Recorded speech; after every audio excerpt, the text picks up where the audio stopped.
And here we go. In 5, 4, 3. Call to me, lands far away. Elves have forests to protect. We need to build a wall. Dwarfs their mines. Men their fields of grain. But we Harfoots have each other. For I must now wander this wandering day. We're safe. You have fought long enough, Galadriel. No. Put up your sword. The enemy is still out there. The question now is where? It is over. Nothing is over! Nothing! You were the chosen one! It was said that you would destroy the Sith, not join them! If you only knew the power of the dark side. Darkness will march over the face of the earth. It will be the end, not just of our people, but all peoples. Everyone! I am sorry, but their time has come. The past is with us all. The past is dead. We either move forward or we die with it. This could be the beginning of a new era.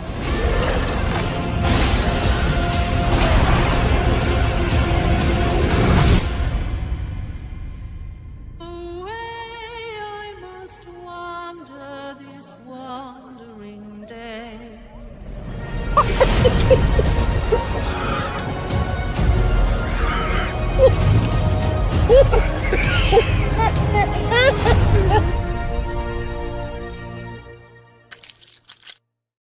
To him finally being lionized as in the prime and his prime. Fuck. Do it! Shit. Just do it! Don't let your dreams dreams. Yesterday, you said tomorrow. So just do it! Make your dreams come true! Luke went from being... Oh, no. Welcome, Slayer Nation. I have some great news for you today. I hope you're all doing great. Nope, that didn't work. One more. You have failed me for the last time. Welcome, Slayer Nation. I hope... If you're tired of starting over, stop giving up. That is eating away at what you love in order for it to shine. And one man's vision is... Sometimes you don't have to make things better for them to be great again. You merely have to Okay. Hollywood continues to slow boil the culture and crazy. Well, right now, Spider-Man actor Andrew Garfield has stepped up and he's fighting motherfucker.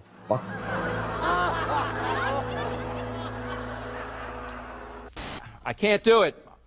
Okay. We'll do it live. Okay.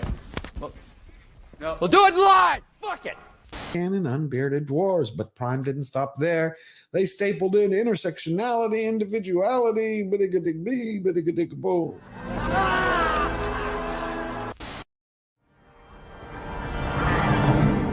So it begins. At my signal, unleash hell.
and gentlemen, George the Giant Slayer.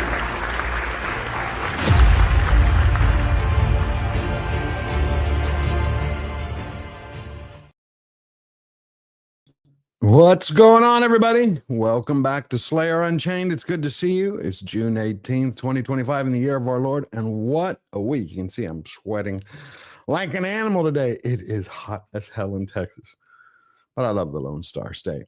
So let's see who's here. We got Tim Hayes, the Raven, on the writing desk. Josh Hammond, great to see you.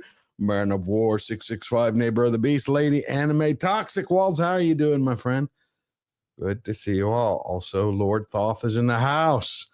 Say hello to one of our incredible mods and a wonderful human being. I think Eric K will be joining us soon. It's just been a crazy week. You know one of the things that I love about him? No Pedro Pascal news. Not an inch of it. Nowhere. I'm like, okay. So the clouds parted, the sun is shining through, and no Pedro on the horizon, at least for a little bit. There's only just a minor clip from a Fantastic Four commercial that has sent social media into overdrive the last few days. And we'll take a look at that in a moment. Carol Summers, Burke, how you doing? Hidden. Good to see you. Josiah Robinson. This is a wonderful day. Hey, we already got a super chat in. That's the way I love to see it. Patrick Robinson for $5. I'm hoping with the 007 rumors that wires got crossed and Pierre is starring in a spinoff, but not Bond. Yeah, we're going to talk about that in a moment, but I appreciate you bringing it up. Who knows when it comes to Amazon? Who knows when it comes to Amazon? Oh, don't tell me that. Okay.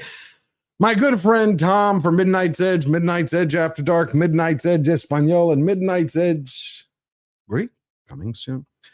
Just joined me, and he just told me that it rained a little bit. Hello, everybody. How you doing? Great to see you. Thank you. All right. I had to ruin your day. This is just a rumor going around. Okay. But there is a little Pedro news, and that is that he's rumored to be the villain in the next Bond film. Of course he is. It's just, sorry. I had to get that out of there just once. I've never done that before. Just had to let that go. Cannot believe this is from I think Monday. I think the news or Tuesday it came out, but yeah. I don't get it. I mean, Hollywood, when they used to build a star up, they gave him a few features. And then, they let that soak in, let it build up, have some mystery, push him a little. But now it's like Pedro here, Pedro there, Pedro everywhere. Forget it's the opposite of Where's Waldo. Damn it.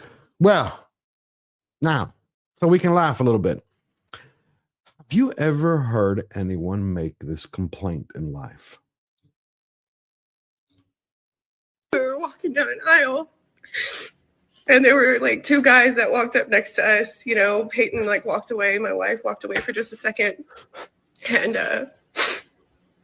they were snickering to to themselves or something. And I didn't really think much of it. So I'm just looking at the candy aisle trying to decide what candy I want. And he walks by and gets inches from me and just rips one, farts this far from me. That's disgusting to say. I can't even. He farted. And she's made a series of videos. So let me get this straight. She's having a mental breakdown over getting crop dusted. Basically. She goes on. I'm not going to play it for everybody. I hate to tell you this, lady, but men do that kind of shit all the time. Right. And she goes on. She went to the manager of the store she was at.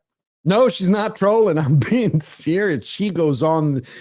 I can't believe this isn't like a SNL skit, but okay. I thought it was. No, she breaks down. Snot bubbles, tears. She goes through the whole thing. There's another 2 videos talking about the fascism of farts. She went to the manager, and the manager says, "What do you want me to do? You could always leave." And she's like, "Can you believe that? They asked me to leave." And he's like, "Really? What do you want me to do?" Like, she was demanding the police be called. Like, how would you actually place that call, Tom? 911.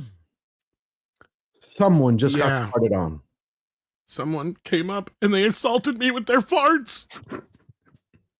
The fascism of farts. That is it. That's what she's complaining about. The male toxicity of passing gas. I farted in your general direction. I know. Even babies think so. It's just silly. But I thought, why not? Everybody. Except for lesbians, evidently. Don't think farts are funny. Hey, mine smell like roses. That's all I know. I don't know what she's complaining Well, the humor of this is that she is so narcissistic that she thinks the entire thing is because she's a lesbian. You do realize that maybe the guy liked you. He doesn't know. Maybe he doesn't even know you're a lesbian. Wait, you think it was like kind of like how monkeys throw poop at each other? Exactly. He was you know, farting. like the little boy who comes up and pulls a little girl's pigtails in school. Same thing. He's like, let me blow my kisses at you with the beautiful I will smell. fart in your general direction with my odor. How do you like that, mon ami? I know, it's just crazy. But then, why we need to make mental asylums great again? We have a woman who flipped out on an airlines. This was not again staged. This is a mental midget nutcase. One flew over the cuckoo's nest, whatever you want to call her. Back crap crazy. Stay there. Don't Let me touch show. people. No. Don't touch her. Don't touch No, this her. is where her asshole is. Do not touch her. Look at her. Do Shut not the touch her. fuck up. Don't fucking Oh touch my me. God. Step back. I was gonna say, how's she not off the plane already? It was flying. She's like, she'll Oh, say, okay. She's like, what are y'all gonna do? We're Pat. He'll see. Do that. Let go. Let go for her. This is a good way to get bagged on a fucking flight, you know. Oh yeah. I don't think she'll be flying soon. Well, not just that. They'll put her in the restraints probably after this, I'd imagine. They did, as we will see. I'm gonna skip forward in a second. They don't fuck around on plane. No, not at all. We need those 911. You need to let go. 911 back. You need to let go right now. No. Yeah, I'm sorry. I didn't want to sit next to a fucking fat lady. So what supposedly started this in the first place? She didn't want to sit next to a fat lady. Oh, for fuck's sake. She complained. That chick ain't even that fat compared to some. So she complains for the next 3.5 minutes while she still refuses to remove her hands. Then they put her on the ground. You'll see. I'll just skip forward. So all she does is say, you're fat. Sorry, I can't hear you. I can't hear you, ugly ass fucking dude. Who's never gonna lay together. Oh my God. Then she starts spitting. Shut the fuck up. You guys, You've never Isn't got that a laid in felony? your life. fuck you. Yeah. Fuck you. Then they cuff her and put her on the ground. Fuck you. Fuck you. Nobody's fucking touching me. Fuck you. Oh, of course she's like some fucking... Yeah. Like, I didn't see her clothes before. Now that we see her how she dresses. Oh, God, this makes total sense. It does. I just think she's a nutcase. Fucker, you're corny as fuck. Oh. This is You're how all it. damaged. This is how it ends. Dolly.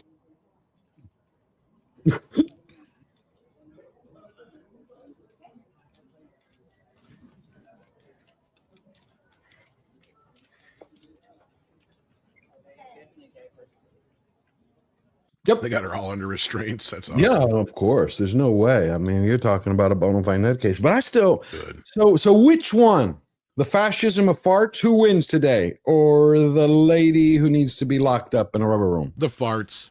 The farts. Okay. So what do you say, chat? The fascism of farts wins the day. For more on of the week. I'm with Tom. If it was a man, there would be a boot print. Yeah, you know that. I mean, this woman, I didn't play the whole thing. Obviously, I can put the link if y'all want. Not just a boot print. I bet you the, what is it? The NSA or whatever it is that handles the...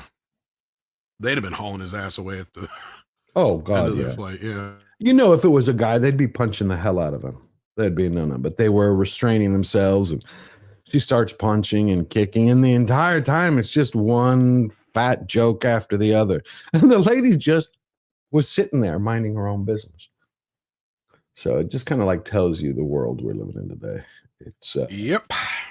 It's pretty insane, but good news. Good news. Gary Oldman has now officially become Sir Gary. Gary Oldman describes being knighted by King Charles with one word. Oh, and I thought it was Gary of Nerdrotic. I was so confused.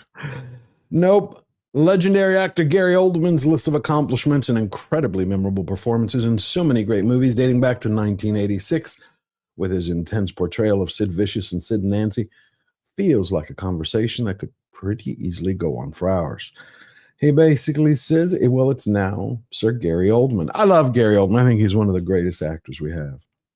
Everyone. Oh, one of my favorite scenes from The Professional. And he just said he was gobsmacked. That was his one word. Gobsmacked. Pretty good word. Pretty good word.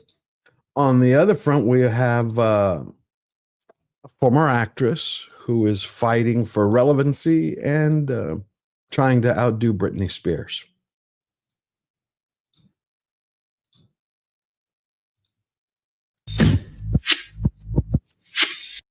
I'm turning the music off so we don't get shut down, but it's just this. This is Alyssa Milano. Oh my God. Yeah, who decided just out of the blue to release a video. How old is she now? Like 86? I don't know. Kick it, none. Had a chance to run. Pulled out a shotgun. Quick on the draw. I thought I'd be. Is she actually rapping here? No, she's lip syncing or whatever you call it. Okay. It's like she's doing kind of like her version of karaoke. But it's just interesting.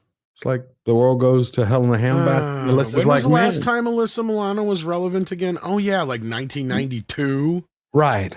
Yes, when your career is ending, you start acting like Britney Spears. Ending? It's been in a rear view mirror for how many years, George? Like, that's what I'm saying. Like, 30? Did she do anything after Who's the Boss or whatever it was show that she was on? Charmed, was it, or something like that? Oh, yeah, she did have that. You're right. Yeah. Oh, but she did also have the nudies. That was still like early aughts, wasn't it? I think so. Of course, she was active all around the 2010 to 2021 with politics. Oh, yeah, she's an activist. Yeah. An activist. But we did also have some more good news because I thought that's what we need during the day. This tells you how far someone has gone when OnlyFans decides to kick them out. Bonnie Blue was removed, got the boot in more than one way from OnlyFans, and now she's complaining why she was targeted. Because OnlyFans said, you know, her crap was just too demented even for them. Bonnie Blue states, not that it matters, but I think that's a win for the good guys. Light versus dark. They deemed my content dangerous.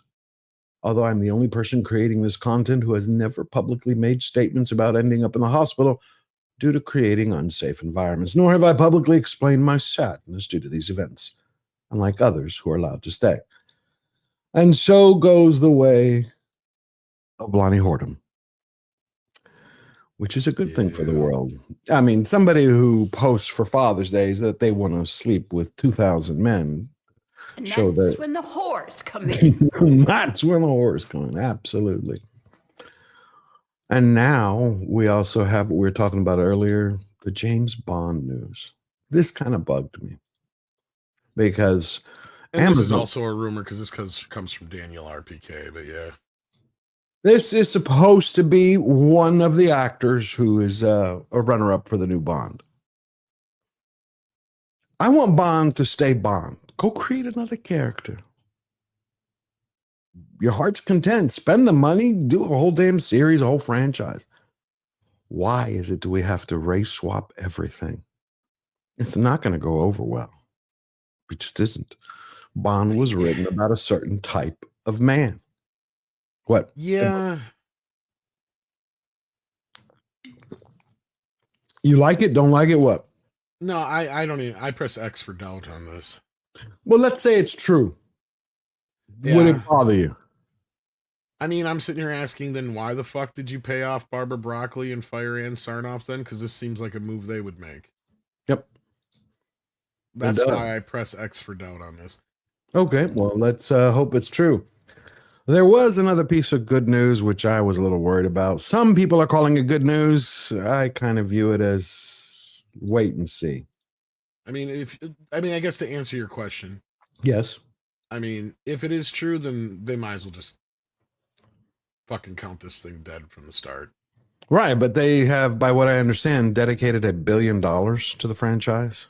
That was the last thing that I read, that they wanted to be their gold standard. That, you know, that's why they got rid of it. And that's what I'm thinking too. And like, I mean, I guess this is why I think it's bullshit.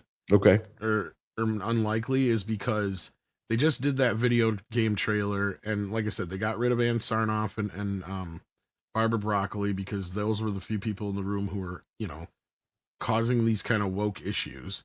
And this video game thing come out and he's not black in it. And I would think that right now, what Amazon is trying to do is similar to what Conan's been trying to do, and that is create one unified universe where everything looks similar, everything feels similar, same kind of tone, where it's almost interchangeable, where you feel like it's the video game and the movies and the TV shows are all in the same, place. Okay. Or from the same place. So to me, to make Bond black makes zero sense. No, it just doesn't. Yeah, it doesn't make any sense at all. And I've never, and this goes against all the rumors I've heard, which were Henry Cavill and what's his face, Aaron Taylor Johnson and stuff like that. So I don't know. We'll see. Like you said, I find it highly unlikely.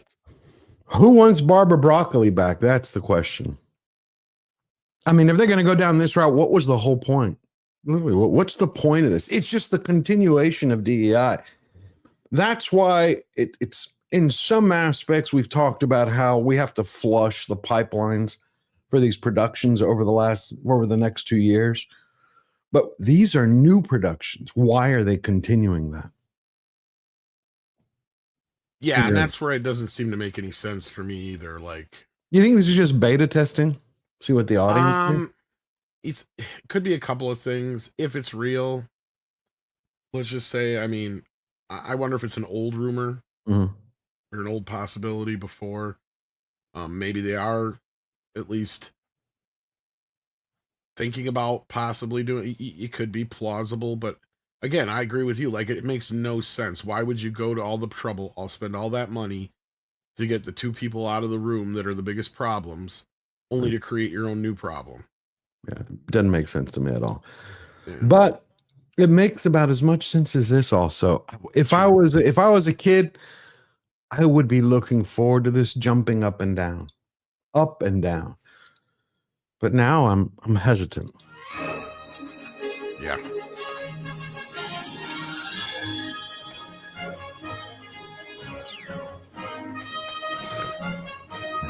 I do like the opening of this. What's sad is this will probably be funnier than anything in the actual movie. Yeah. And it's like I got flack for this when I had posted this on X because I put my concerns up there. I was like, okay, if this was really Mel Brooks, I would be thrilled because I think he's a golden god of comedy, right? But I saw History of the World Part 2. Finally. It doesn't even pale in the shadow of the first one. Of the shadow. But they're saying that he is actually hands-on. So I said, if Mel Brooks is hands-on and he's not just some executive producer, sitting on the sidelines. Who said that? Who? Oh, there's 2 articles that say that he is an executive producer and he's going to be hands-on. I can't imagine that. His hands was on a check for about 2 minutes before it went in his bank account. Yeah, but Mel doesn't need the money. No, honestly, he's going to be dead by the time this movie comes out. In 27, I think. Yeah, I mean, dude is 98 years old. He's got very little to do with this. This is what people need to understand is he's there as emotional support and to play yogurt for one last time. He might pop in as President Scroob in a real quick cameo, but my guess is he's going to shoot his shit this coming week. And that's it.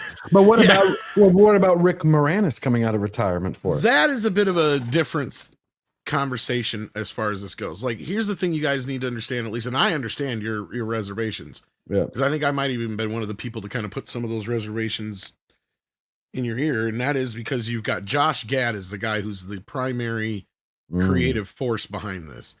For those who don't know who he is, he was the gay guy in Beauty and the Beast, and he does the voice of the snowman in Frozen.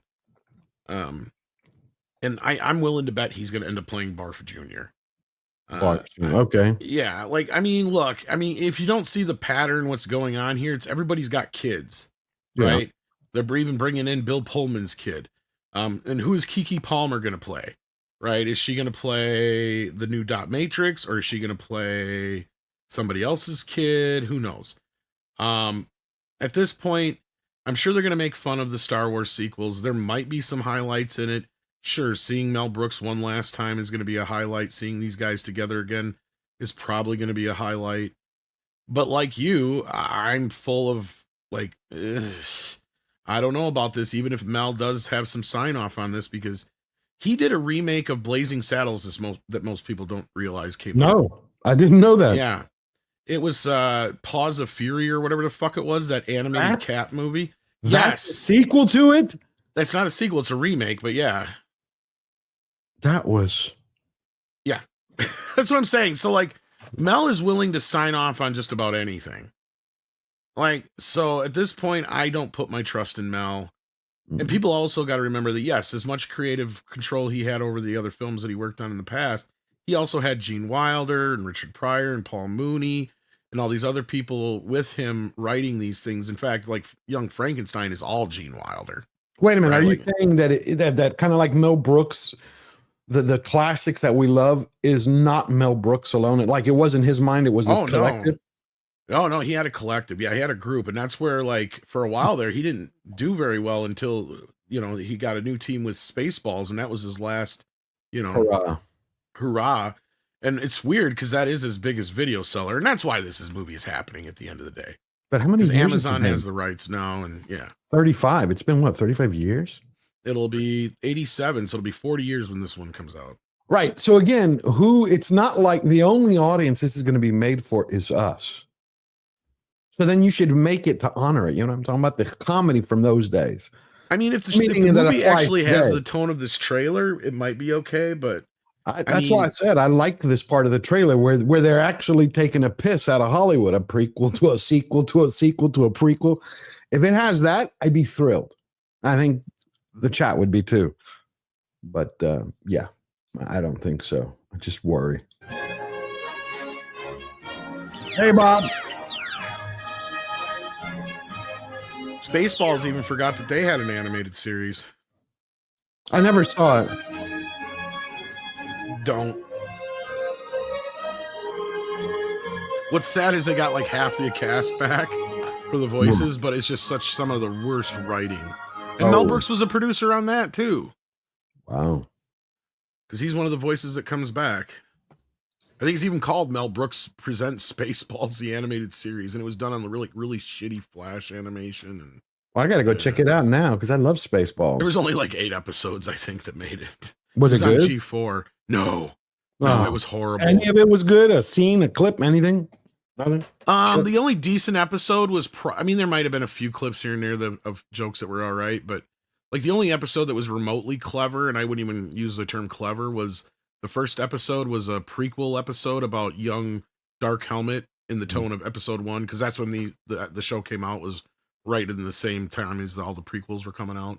Okay. So that's like the only one that's kind of semi fits and kind of like, okay, so you're making fun of the prequel series by having young Dark Helmet. It's literally like a little kid version of Rick Moranis in a helmet. Like, running, you know what I mean? Like, that part is kind of funny, but outside of that, it's just like, eh.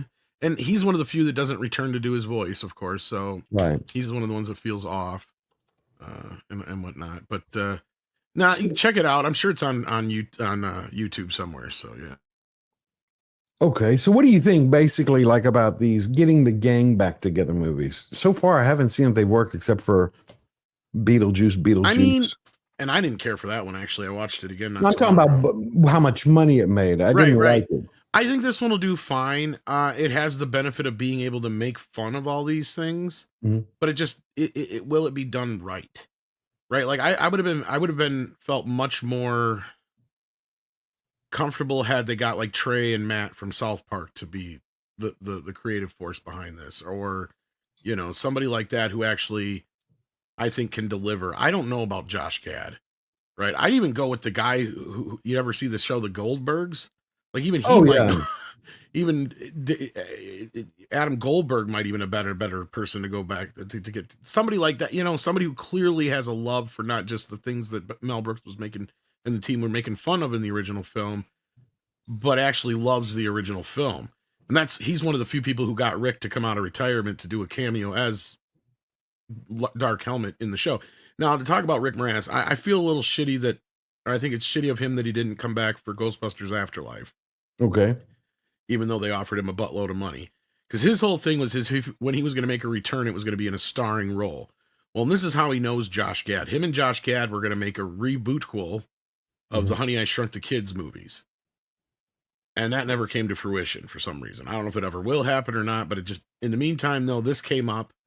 And I think one of the main reasons this is happening now is because he got Rick to say yes. Okay. So whatever he did or said to convince Rick to say yes at this point, obviously Rick is going to be the main star of this movie. Let's be real. And Spaceballs is one of the few that he's like one of the main stars of, besides like Little Shop of Horrors. So, I mean, and the weird thing is the rumor went around that he didn't really like Ghostbusters in the first place. So I don't know. But whether that's true or not, I can't speak to, but we'll have to see how this movie turns out. I don't have a lot of confidence, so I guess the least it can do is it surprise me. Right. I'm Strange Brew, of course, Blitzen, yeah. He had that, but that was more of a Canadian thing, but yeah. I'm just hoping that, what about Pullman? He's supposed to be coming back. Yeah, Pullman and his kid and Daphne Zuniga are coming back, and who are they going to get for Candy? Well, I don't think I think they'll just say Barf died. And you'll have Josh Gad played Barf Jr. is probably what it'll be. All right, well, let's finish this. Yeah, sorry. Oh, no, great song. The one that made me laugh the most was a whole streaming service of Star Trek.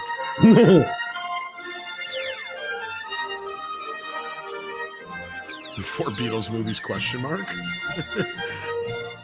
Oh, and Oppenheimer.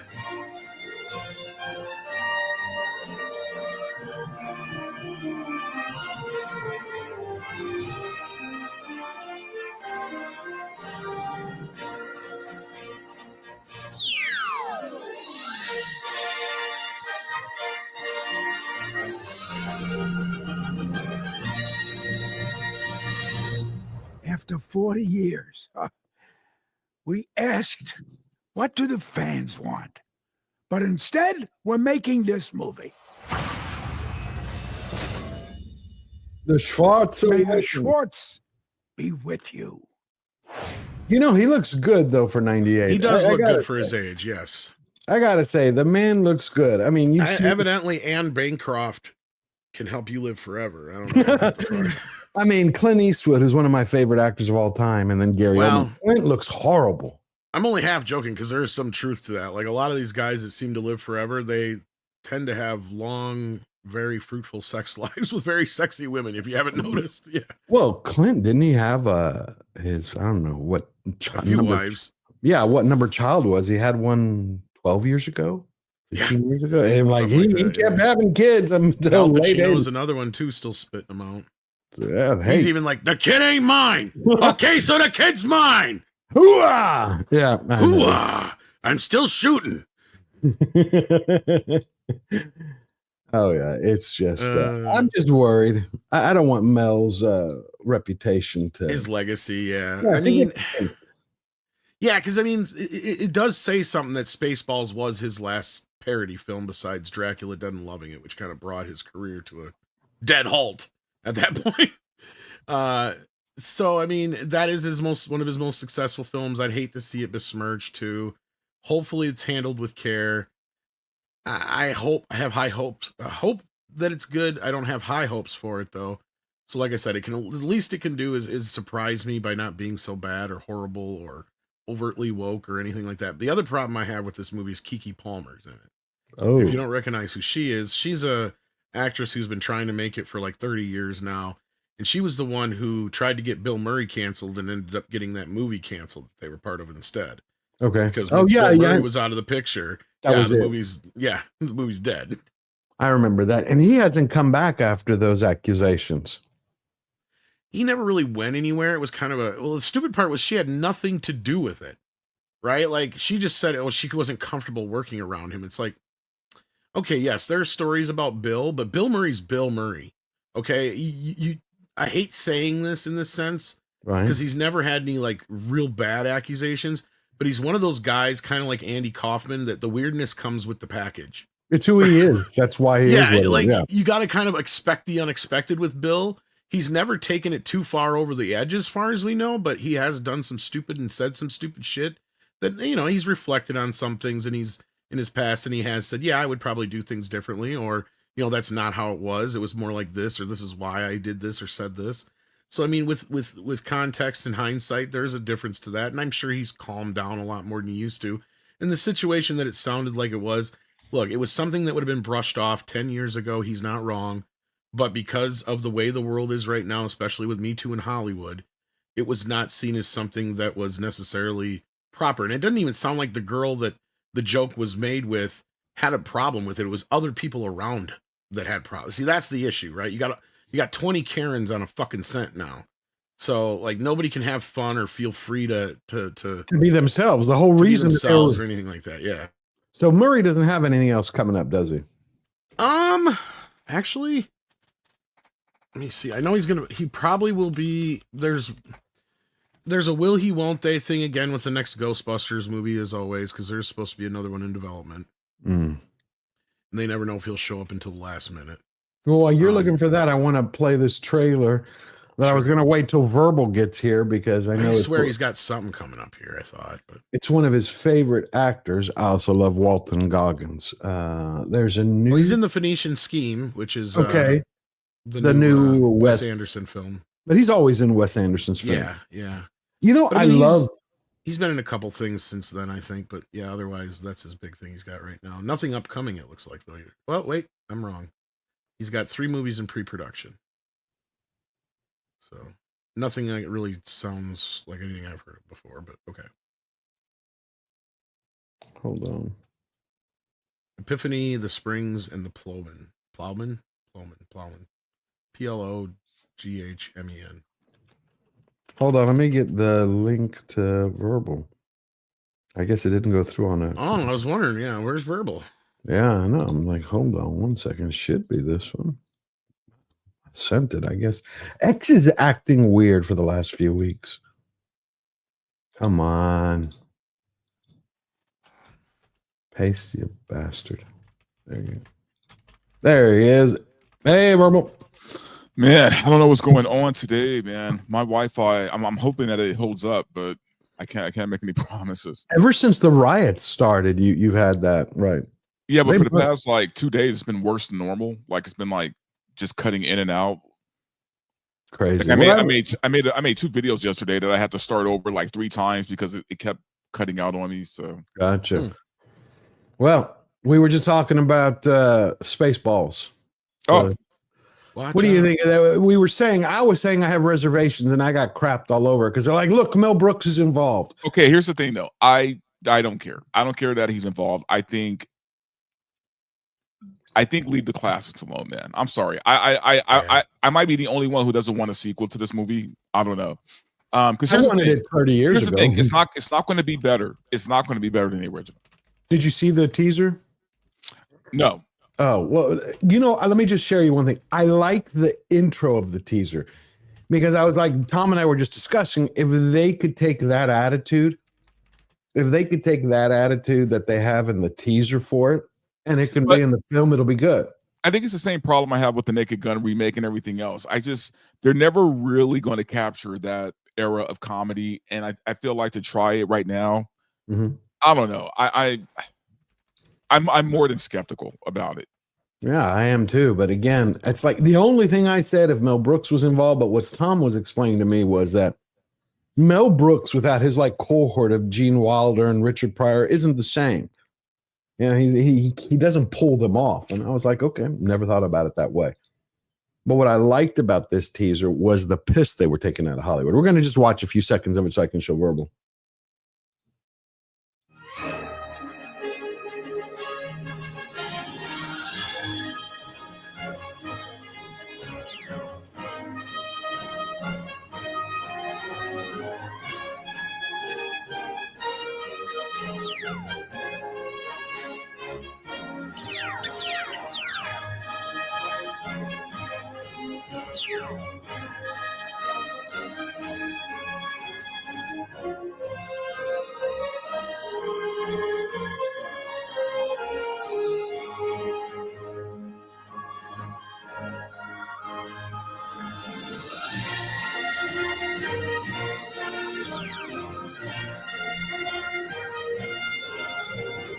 I think he disappeared. He's really having Wi-Fi problems. All right.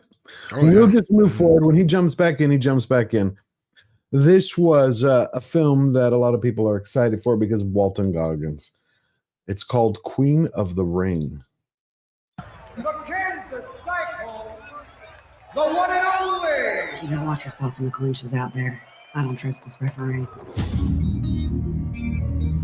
I always loved being feminine and being tough. They wanted us to believe you couldn't be both. That muscles weren't allowed on pretty girls, and mothers had no business trying to be athletes, especially single mothers.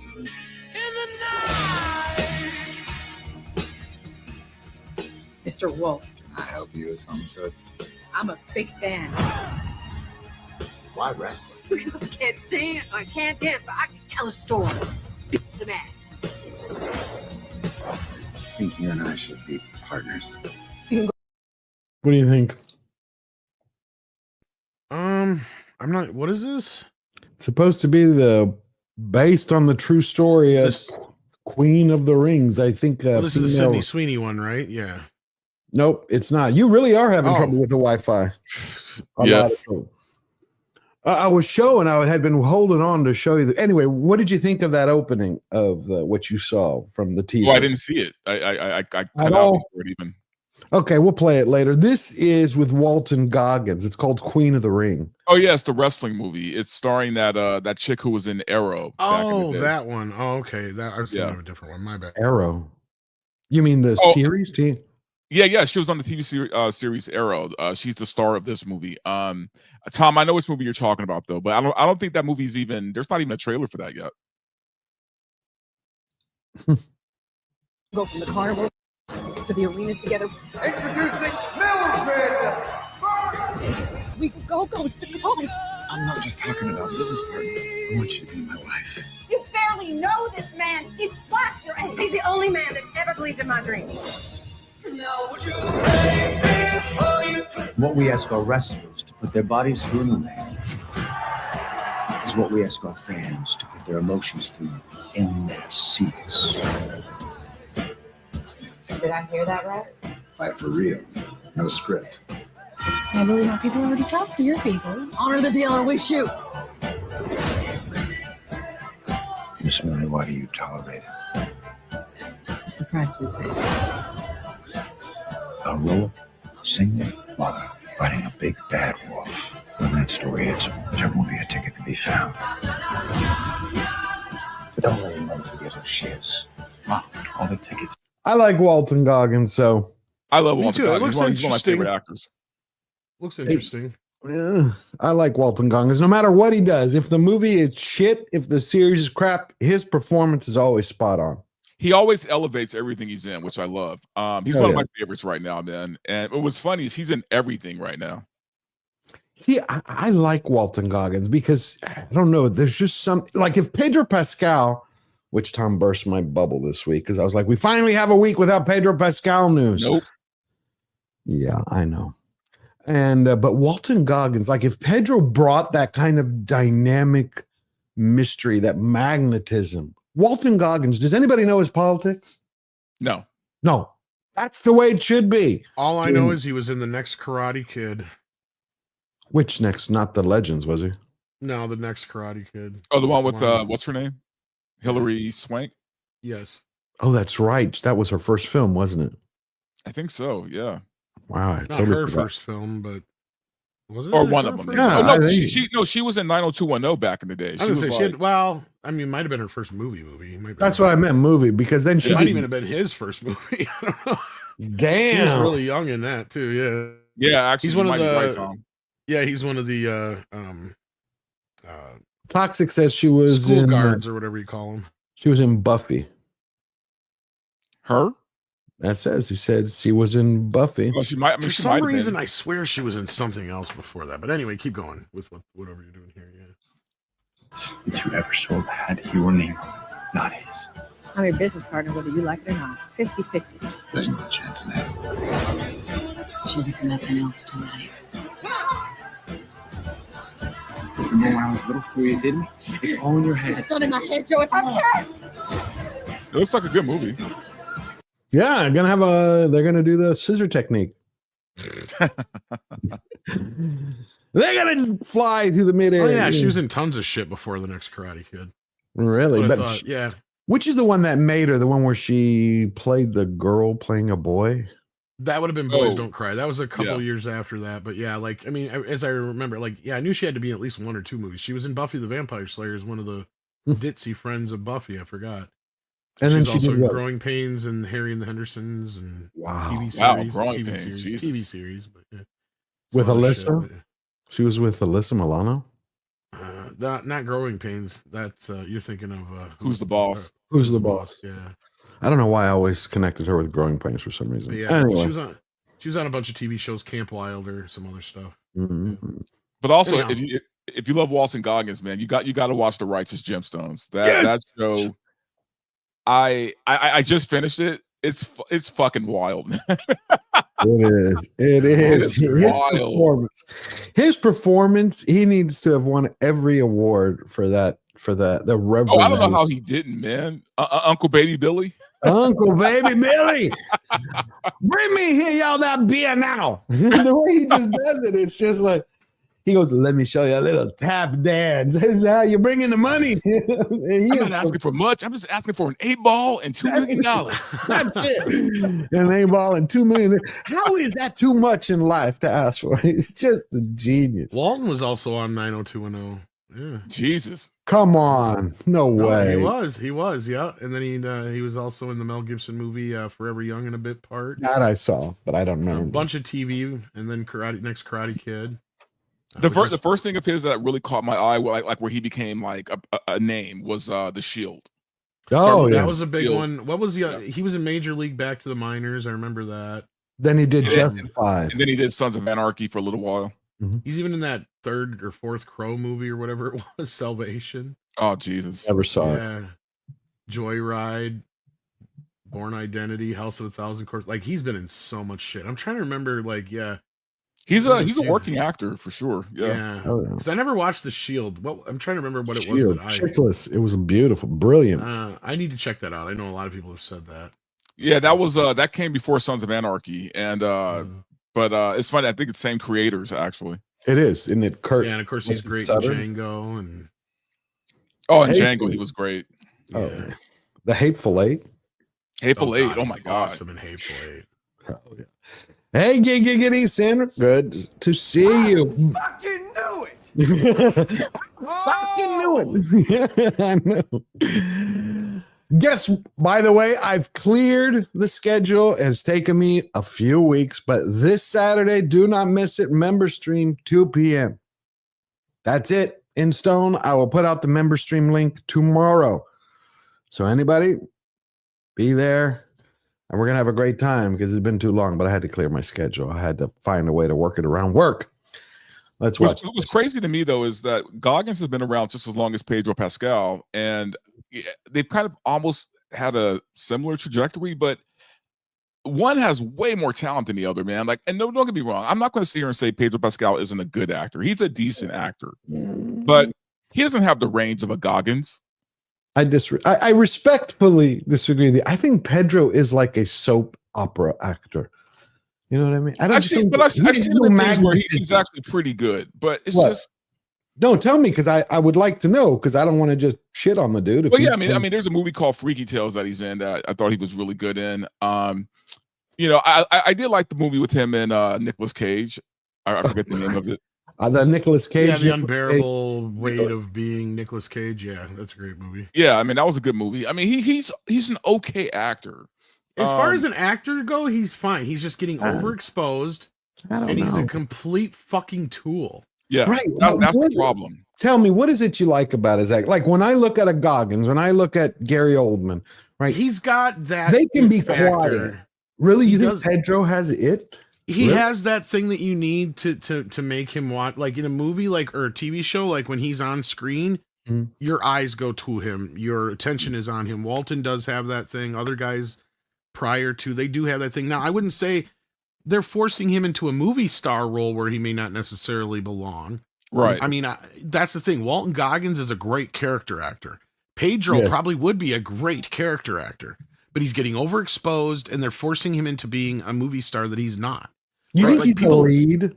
I just don't see him as a lead. Like I can see on a television show like Narcos or Last of Us, abso-fucking-lutely. Never saw Narcos. But this is where I was one of the few people who I was saying, you know what? Him as a Bond villain actually makes sense, and that's where he fucking belongs.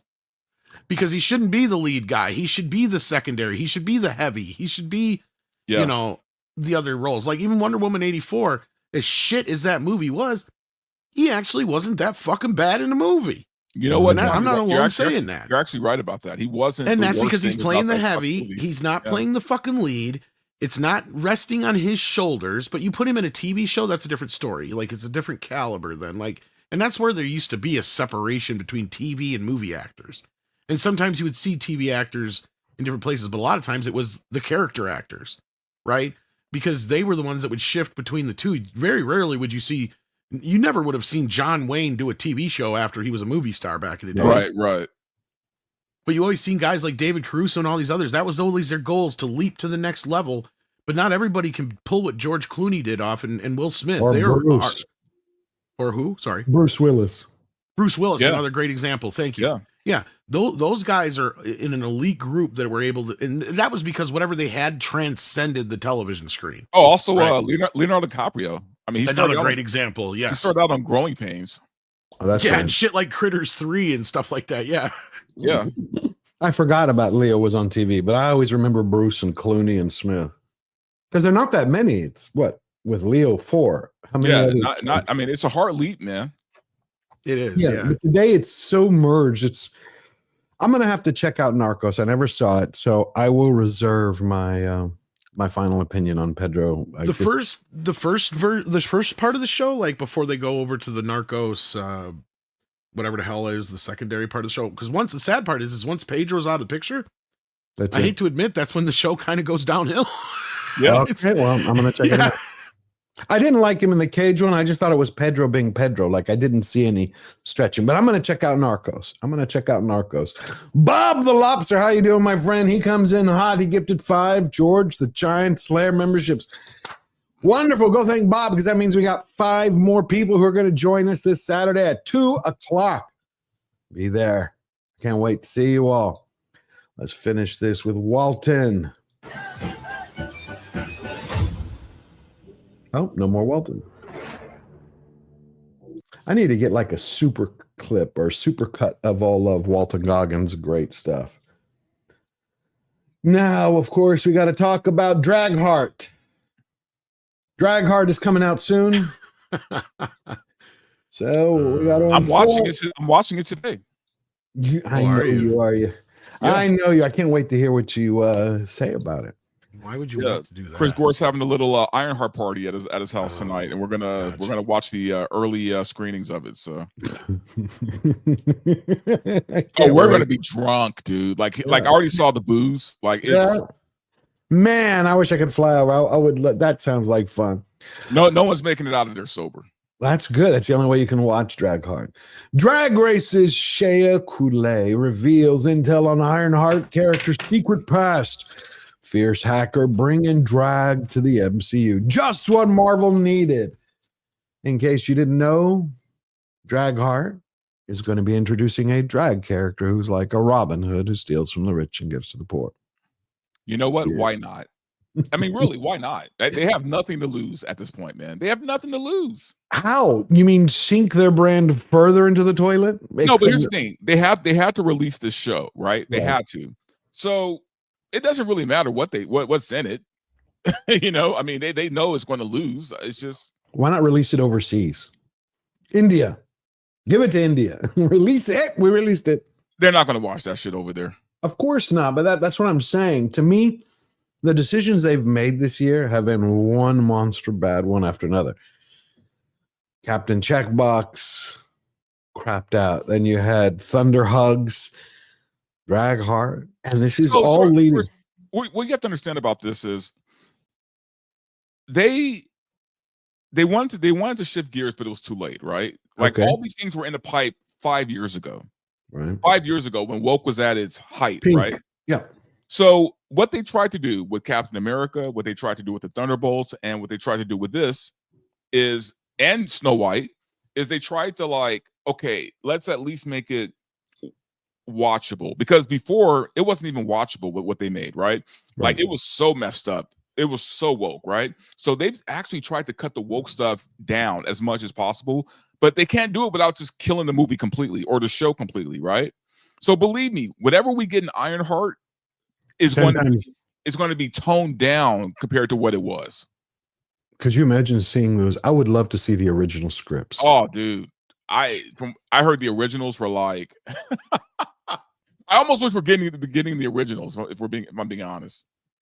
Yeah, like, I don't want the toned down Ironheart. I want the full on crazy. I want the Acolyte Part 2. That's what I want. You just want them to go full Snow White. Oh, go all in. Go all in, man. Never go full Snow White. Yeah. And then we had F4's FU. They released this commercial, which I found out was real, but it's supposedly not in the movie. It's supposed to have been just a commercial for Little Caesars. It's Giganto or Giganto? Oh, you found I was curious about that because it looks like shit. Yeah, I looked and looked and looked, and there was a note from one of the Marvel teams. I'm like, there's no way this can be from the. I was like, dude, there's no way. But here's the thing: that this is literally from the cover of the original Fantastic Four the design is fine. The CGI is fucking wretched. It's like so level wretched. Yeah. My thing was this. It was like, okay, it looks bad. It looks horrible. But if they actually do have a scene like this in the film, I'll give them props because it is a throwback to the first ever Fantastic Four comic. So, but it looks awful. This looks awful. Horrible. But what isn't their movies starting off kind of like Superman to where they're already the Fantastic Four? Yeah. Yes. So I wouldn't be surprised if this isn't basically the opening of the film. You're right. But hopefully it looks much better than this. Oh yeah. Like I think that this is clearly some sort of what do you want to call it? Homage.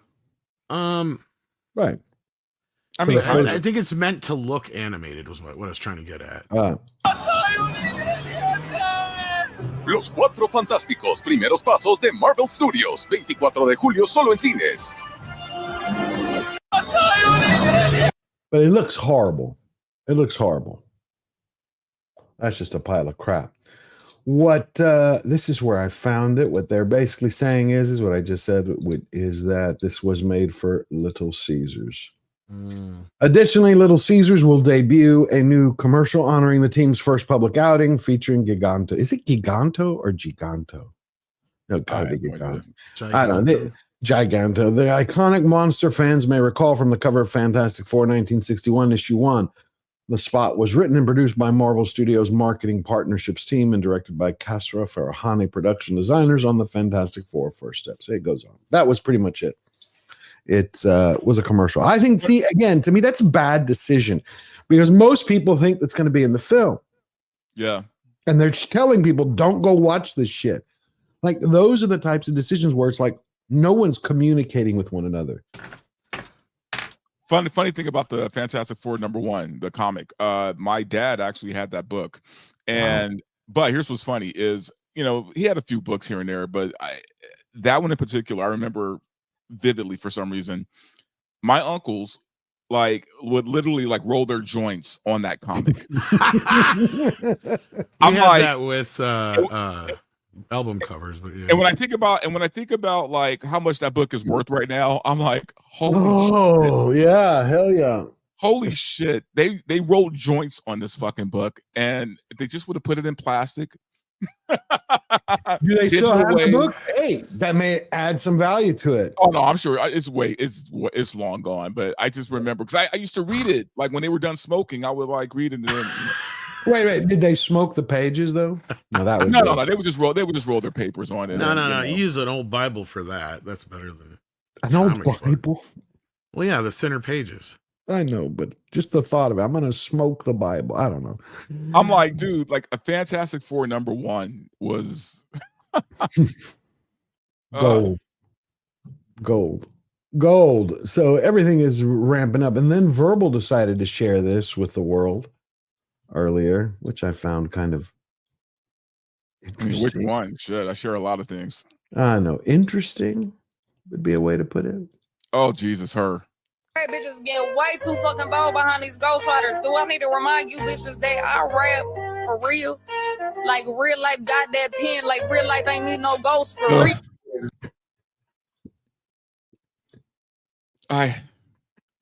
Look, man, I don't have a problem with white folks rapping. I really don't. But rapping like that, come on. It's so phony. It's so, I know, what the fuck, right? I'm like, look, man, I get it. You know, we're all born in different places. We're raised around different people. I understand, right? Look, where I grew up, they used to call me white boy because I spoke the King's English in the hood, right? So I get it. But just stop. We need a quick palate cleanser. We need a quick palate cleanser. A 1 second palate cleanser. You didn't even get to her rapping part. That was just her talking into the mic. Like her rapping is a whole nother situation. I didn't want to go there. Hold up, I can flow. Quick palate cleanser. Oh, okay. That's it. Who the hell is that? I don't know. Somebody who can shoot a bow. You know, anyway. Bikini archery would be a pretty interesting. I'll watch that. I'd watch that in a heartbeat. Okay. I'd watch bikini anything. Carry what we said last week. Bikini archery midgets. Now you're getting really good joke, but know, midget strippers are a thing, man. They are. Ask Layla Hart about that. She tours with them. Ouch. Did she give you some digits? Yeah, she's with this group called the Micro Maidens, and they're Micro Maidens, and they're a group of touring stripper midgets, and yeah. And and by the way, they sell out, man. Like guys, like everyone shows up. Like it's crazy. That Star Wars girl posted some pics where some guy is just getting like this midget who's like smashing her ass into his face, and it's wild stuff, man. It's wild stuff. Is it half price? Oh no. Just I mean, different kinks for different people, man. I know. I think some kinks should stay behind closed doors. I don't know. I mean, look, midget women are still women. They still have. Hey, don't you kink shame me, motherfucker. I can't shame anybody. They still got the goods, man. I mean, they're just right. Smaller. It's just in a smaller, fun size package. That's all. You can like strap them on your back like a backpack and take them anywhere. Oh Jesus! Hey, there's a reason they call them spinners. So. Oh my God! Woo! We have now departed into unknown territory. Oh no, I know that territory pretty well, sadly. See, now the thing is you've got me interested, even though I shouldn't be interested, into what the hell that girl was rapping at when she started rapping. Oh, Jesus. I just want to hear it once. I just have to hear it because you were saying you haven't even heard her rap. Wait, wrong one. No, that's her. Missed on camera. That mean hey shit sweet, but it's cool. 30 round ruler turn a beast to a dancer. I know a bitch so fine, make a straight hoe look twice, turning by curious. She love. Is that her voice?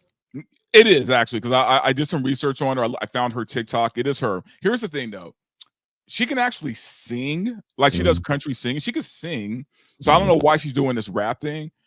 But if you close your Does she think eyes, she's Beyonce. Yeah, I mean, if you close your eyes, you would think it was like Meg Thee Stallion or any other black girl, I guess. So I don't know. I don't have a problem with it. I think it's fine. But what's with the nails?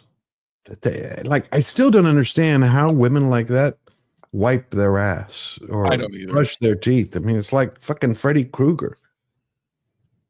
I mean, it has to be kind of dangerous to wipe your ass with nails like that, right? I mean, literally, it's like when I saw there was a clip I saw of what's her name, Cynthia Erivo, on stage. It's like every time I see her, the nails get longer. They were like Freddy Krueger size. I mean, you see her hands are here at her side, but there's like 8 inches to 10 inches of just nails. No, she's really like embodying the Nosferatu thing, man. Like she's going all out. Yeah. We also have Captain Kirk is coming back, which was kind of interesting. I'm looking forward to it. Captain Kirk is back from the dead in new Star Trek comic, The Last Starship. You know, as AI progresses, we're going to see Captain Kirk in more old original series. We're going to start seeing all kinds of crazy stuff. You've seen stuff that Grums has put up. He's like, you're going to be able to make your own video game. You're going to be able to make your own television series. You know, you want to watch Star Wars? Make your own. You want to make... I've been kind of predicting that that's where the studios have got to get ahead of this, and that's kind of the next frontier of this, is that it's going to be basically self-made entertainment. And what I mean is, like, you'll be able to say, like, hey, kid, you know, your kid comes home from school, be like, you want to see yourself in Star Wars today? You go and you scan your kid's picture into your phone, and you take a little voice clip of theirs, and you send it off to Disney Plus, and within 20 minutes, you're watching Star Wars with your kid, and they're Luke Skywalker in the movie. Yeah, but the problem is the Flawless. story. The story won't be any good because you need. No, the real story's writers. the same. It's the same story. You're not but I'm rewriting talking- anything. Yeah, but I'm talking about new. I'm talking about new stories. That's where the shit will come in. They won't allow you to change that kind of shit, probably. You'll be able to, like, put yourself into movies. You'll be able to do certain things, but they're going to control what you can and cannot do, and that's where they're going to get involved early on, I bet. But how But are what's you going to gonna disrupt stop the it? industry is somebody who does it themselves, and like I've been saying, ends up making their own Star Wars prequels or sequels or something Right. like that. There yeah. you go. That's what I was thinking. What if you know, we get to learn how to really do it well, and you go, I want to make the sequels that Disney should have made, and you make them and you release them. It's only going to happen once. Why? No charge. Here you go. Because Free. once that happens, Disney will panic, and there'll be 20 laws against doing it again. How are you going to stop the world from doing? Because everybody's going to do it. They're going to go, I'm going to redo The Hobbit because I think between Guillermo del Toro leaving, and Peter Jackson jumping in at the last moment screwed it up. So I'm going to redo the whole Hobbit book. Do it for a film. I mean, think of all the movies you could fix, television shows, or just continue them. Well, the problem though is that the studios, like, you know, Tom kind of hinted at, they not only did they not get ahead of this, they completely kind of botched the negotiations about the AI situation. They kind of put themselves in this weird corner now where they almost can't use it yet. You know what I mean? And they got to kind of wait out whatever contract they signed or whatever deal they made with the guild. So my thing is, I'd be more afraid if I were an actor right now, like where this is going, right? Because Actor, special effects person, yeah, these people are going to be out of work, man. You know, and I'm talking like even the big stars are going to be in trouble if when this really takes off. That I would see. I will still stick to my guns. I think the really great actors, the really talented effects people, you're going to have another slice, an industry come off where people want to see real actors, real talent. I think the cream is going to rise to the top. You're going to have the best in every class, writers, special effects. Because people, how many times when we watch something, they go, look, that they use practical special effects. I think even we're saying that now. Give it 5 years, though. Give it like time, and it's going to be indistinguishable, man. I mean, that's what I'm thinking. I'm talking like the future, like right now. Right now I it am is too. Yeah. Right now it is what it is. But give it like a few years, man. It's going to be kind of scary. I could see that. The kid who makes the redoes the Star Wars sequels is going to do it in his basement, and it's going to be within the next 3 to 5 years. You're totally correct. Yes. And once that, like, if they haven't already gotten ahead of this shit, that's when they're going to panic and freak out. And like I said, they're going to throw a bunch of money at the government, and the government's going to do everything they can to start regulating AI when it comes to, I mean, they already kind of are, like movie stars and other things like that. So like, that's going to be the first thing, is they'll go after a bunch of people for, like, you know, likeness infringement and all that kind of stuff. So it'll start in little, and it could turn out like Napster and all these other things. Then again, it's a Pandora's box when you think about it, because the ability to make indistinguishable, realistic looking video of somebody saying something they never said or would say is a problem on top of all the other things you're adding to this mess. Now, I do agree with you to a point, though, that because the audience is already getting there, George, where they've gotten tired of CGI. CGI hasn't really advanced all that much in the last decade or so. Yeah. They tend to react a little bit more to real effects, real sets, real things. Look at Cruise. Look at how much Cruise, the praise that he gets. You even have the Academy is giving him an Oscar, an honorary Oscar. We were going to talk about that because people like that. They see it and they go, "That's Tom Cruise." And I think I always forget the name of it. Mission Impossible 8 just crossed 500 million. I mean, as far as how the industry goes, how AI is going to totally disrupt things is anybody who dies, like their likeness, their voice, all that kind of business. Like a lot of this is going to be sorted out through that James Earl Jones situation, because he sold his likeness, voice, whatever to Disney. Yeah. So like they can use it till the end of time for Darth Vader. Didn't Mark Hamill do the same?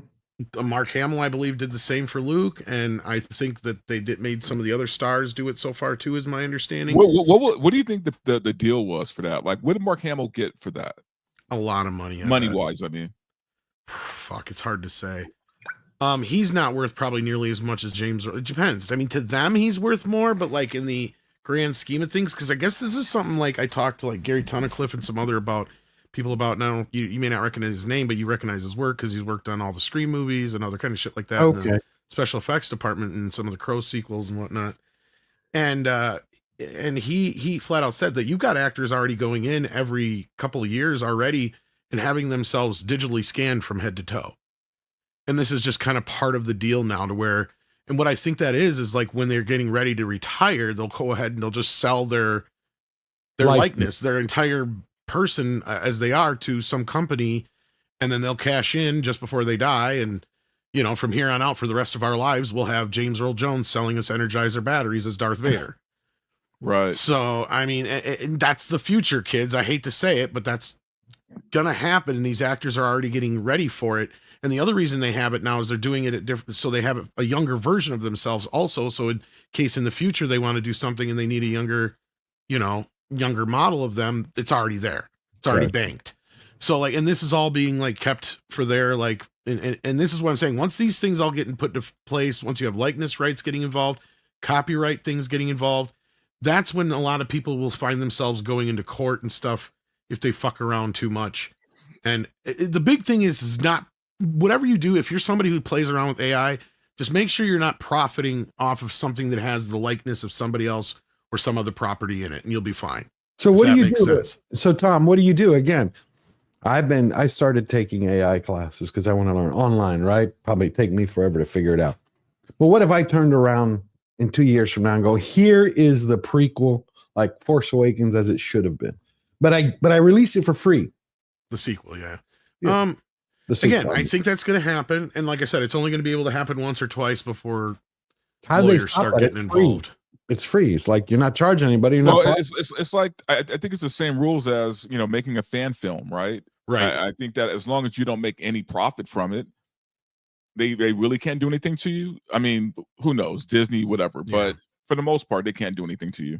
You don't try to make it difficult, but yeah. You don't think, Verbal, that maybe it will also push Hollywood to start truly rising to the challenge, putting out great stuff? I think Hollywood is already they've already had to do this, and the thing that we keep forgetting is, you know, we keep talking about the future of film, the future of TV, man. The thing is, they're both getting beat out by YouTube and Twitch, right? They're getting beat out by YouTube and Twitch.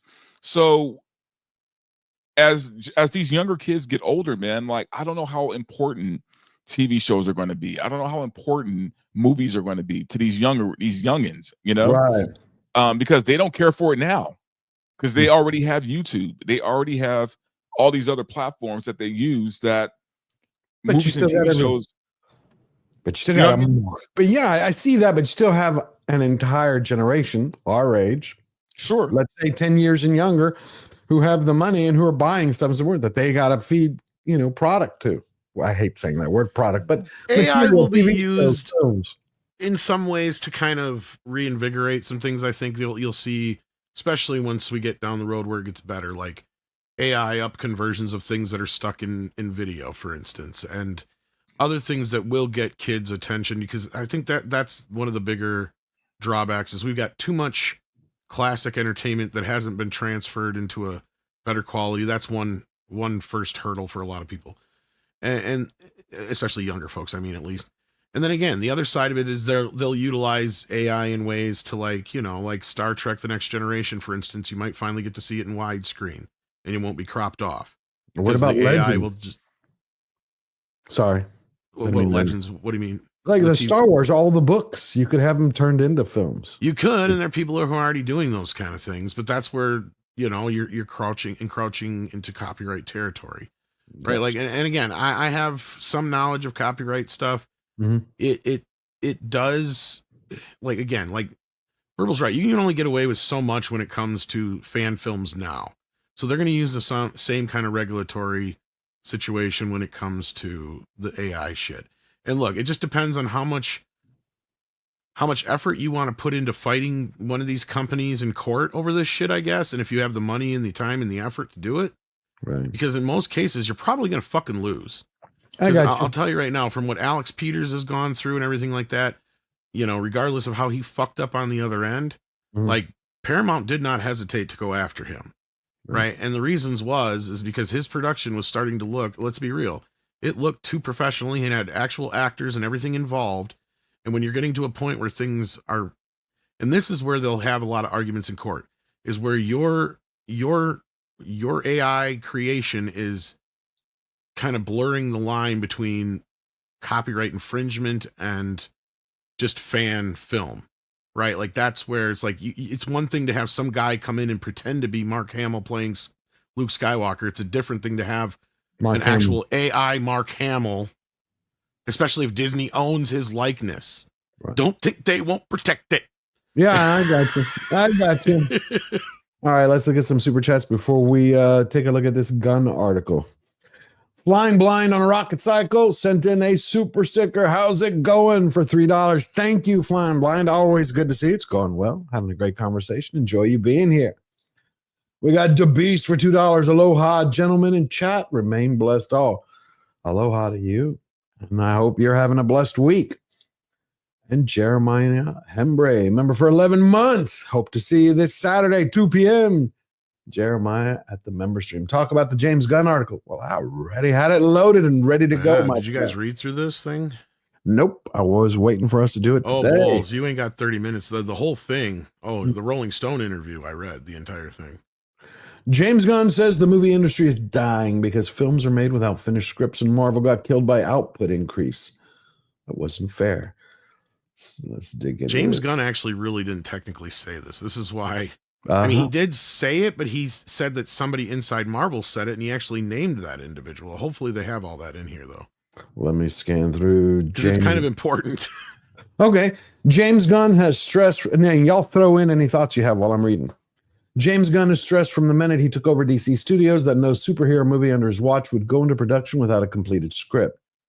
Now, in a new interview with Rolling Stone, the filmmaker attributed the so-called dying film industry to Hollywood's fatal mistake of always making blockbusters before their scripts are officially completed. Wait a minute, didn't Fantastic Four start shooting without a script, and so did Doomsday? Well, this is a typical thing over at Marvel. This is what they're known for, yeah. But how do you start shooting without a script? You need the script to guide you as to what to shoot. Am I missing something here? Okay. he's not wrong. Before, just to preface that, but here's the thing, and Verbal can probably either back this up or fill in on it too. This is not atypical of Hollywood. Hollywood has been doing this for the better part of 30, 40 years now. Like, I use examples of, like, even look at the Super Mario Brothers movie. That movie went into production without a fully fledged ready script. That's nothing new for Hollywood.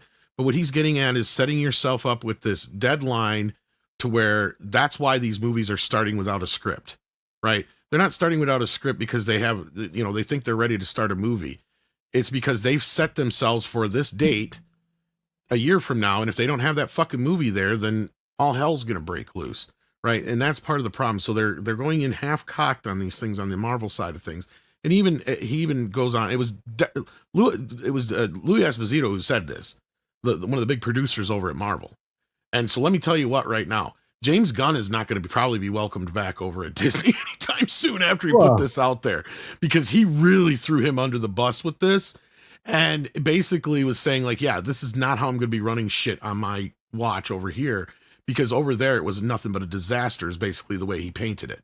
That you have all these great directors who get fucked over by these, bullshit scripts and bullshit coming from the top down. And then you have these other directors who are lazy and they just phone this shit in. And it's, that's kind of the basis of what he was getting on with this. And it's, there's a big difference between a shooting script, a screenplay, and actually a shot list. And this is why I don't believe there was any reshoots on Superman, because James Gunn is very well known for going in very prepared for his movies. But I just would like to know, how do you actually shoot anything without a script? The script is the blueprint. You just take a shot list and go for it.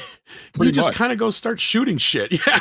We don't know what the hell this is about, but no, George, there's a shot list. Okay. The problem is, though, that's fine for shooting, like, scenes that don't require, dialogue and all the other shit. But James Gunn, and like Tom said, he's known for, even with Guardians, he was like, that was his project, right? I mean, the MCU, they were, they backed him, but that was his.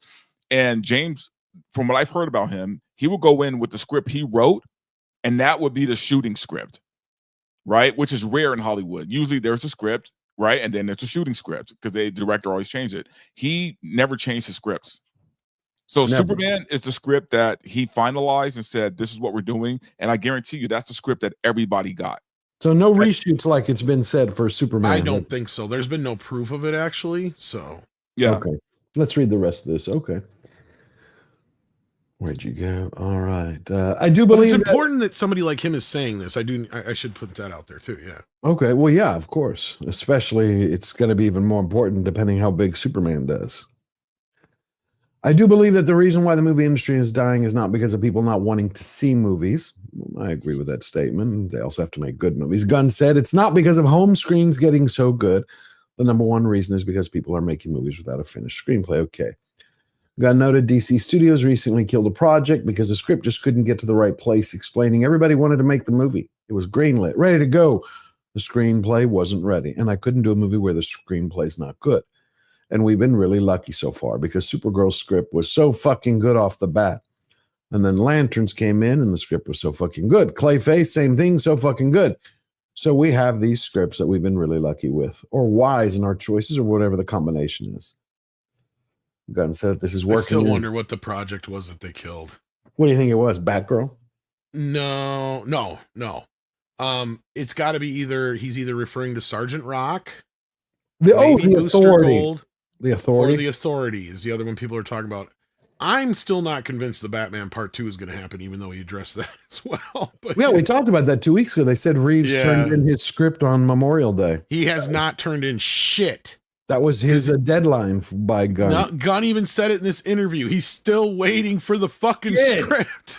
Wow, because remember a month ago we read it and they said he had by Memorial Day to turn it. It ain't in yet, I don't think, unless that's what he's talking about, but then he addresses it in the same interview, so I don't think it is. How can it take so long to write a damn script? I don't know. I really wish I had an answer to that. This movie has been, look, I've been told from the start that this movie was likely not going to happen, and then it started heating up again with the Penguin, but they haven't been able to get Matt Reeves to turn in the script. And I can't get a direct reason why. Like, I mean, there's the rumors about health and this and that and the other, but even Gunn didn't say shit about his health in this interview. All he said was that it is still supposed to be happening. He's still waiting to see the script. He can't wait to see it. He doesn't know where all these rumors are coming from, and that's shit directed at people like me, probably. And he's like, as soon as I see the script, blah, blah, blah, blah, blah, blah. It's like, leave Matt alone. It's like, well, why isn't the script turned in yet? Right. Here we are, how many fucking years into this mess, right? And then he goes on to talk about his Batman, and that's all he talks about from there on out. And then in the interviewer kept trying to ask, is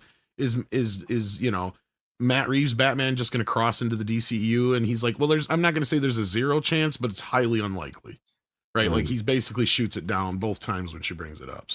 Or he brings it up, whoever was that interviewed him. Wow. It was a Rolling Stone article. That's all I know. Okay. Gunn, and we lost Verbal again from his. Yeah, he'll be back. He'll be back. With Gunn's Superman arriving in theaters next month, as DC Universe is about to launch, only one other movie in the new franchise has completed filming. I didn't know they completed it. Supergirl. But the plan just finished like 2 weeks ago. Oh, okay. Who is Supergirl? That's Sasha, or not Sasha. What's her face from the not the one from the Flash. No. The Game of Thrones spinoff she was in. I'm trying to remember her name. Which one? The lead female or the shorter blonde chick? Oh shit. What the hell's her name? A Dragon Queen? I think so. I don't remember her name. I don't remember her name. Well, you look, I'll keep reading. But the plan is to build out the universe. We know that with movies about the Batman. Oh, the Brave and the Bold. That's the title it's under right now. Well, it's not like the cartoon, is it? That Brave and the Bold? No. It's the one with Damian Wayne. Gotcha. Batman. Okay. Batman's my biggest issue in all of DC right now, personally. Gunn told Rolling Stone. And Millie Alcock. That's who it is. I couldn't think of her Millie name. Alcock. Okay. And I'm not writing Batman, but I'm working with a writer of Batman and trying to get it right because he's incredibly important to DC, as is Wonder Woman. I wonder if they're going to bring Gal Gadot back for Wonder Woman. My understanding is no. This is going to be a completely new Wonder Woman.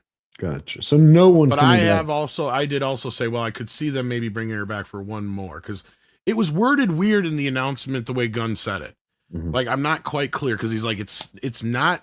He said it's separate from our Themyscira series, right, which they announced back in the day that still hasn't gotten anywhere yet that I know of. But he didn't say that it was a sequel to any of the other Wonder Woman.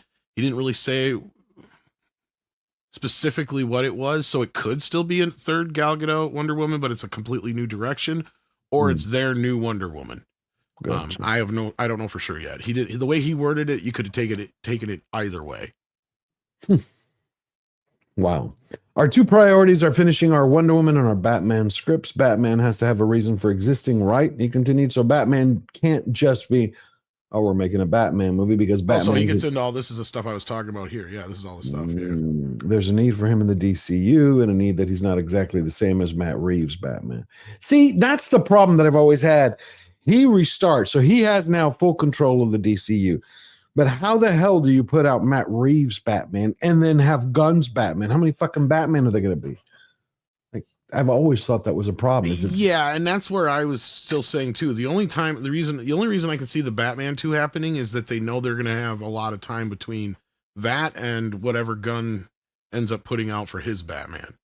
See, because the closer we get to the Brave and the Bold actually happening, or cameras rolling on it, right, the less chance we're going to see the Batman Part 2.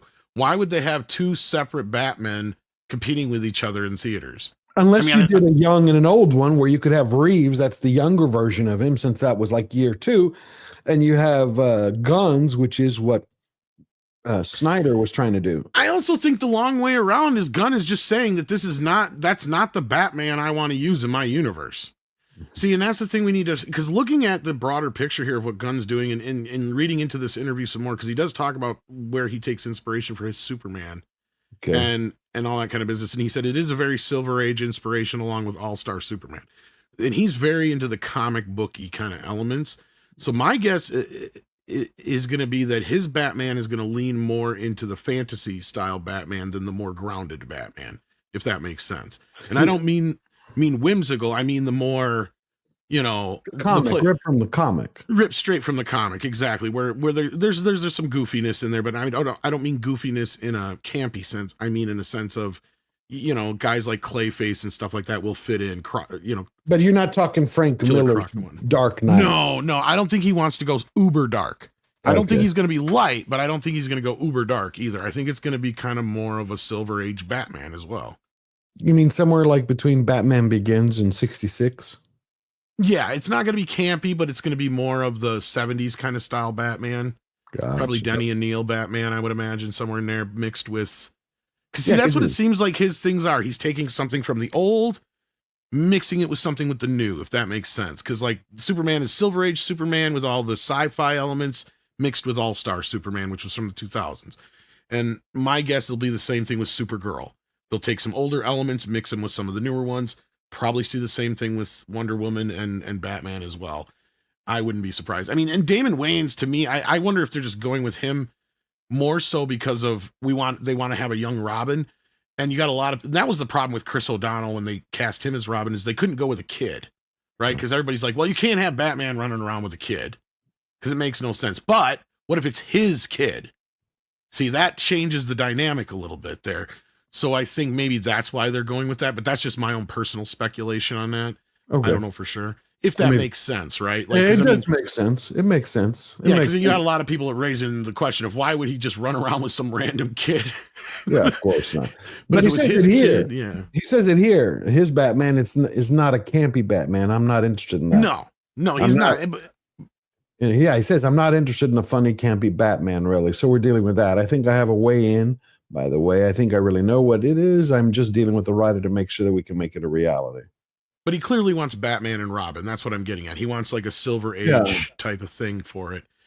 And he even addresses Superman the same way. Like, because he even says he wouldn't have been able to make this movie 5-10 years ago or whatever. You know what I mean?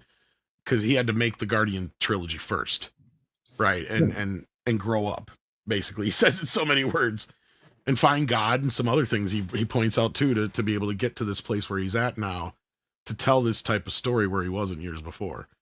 But well, we're gonna have to check out that. Maybe we'll check that out this week in the Rolling Stone article. It's a long one. Yeah, it took me over 30 minutes just to read it. On Slayer Nation, I'll read it through and I'll pull highlights for it. We got Razorburn for $2. George.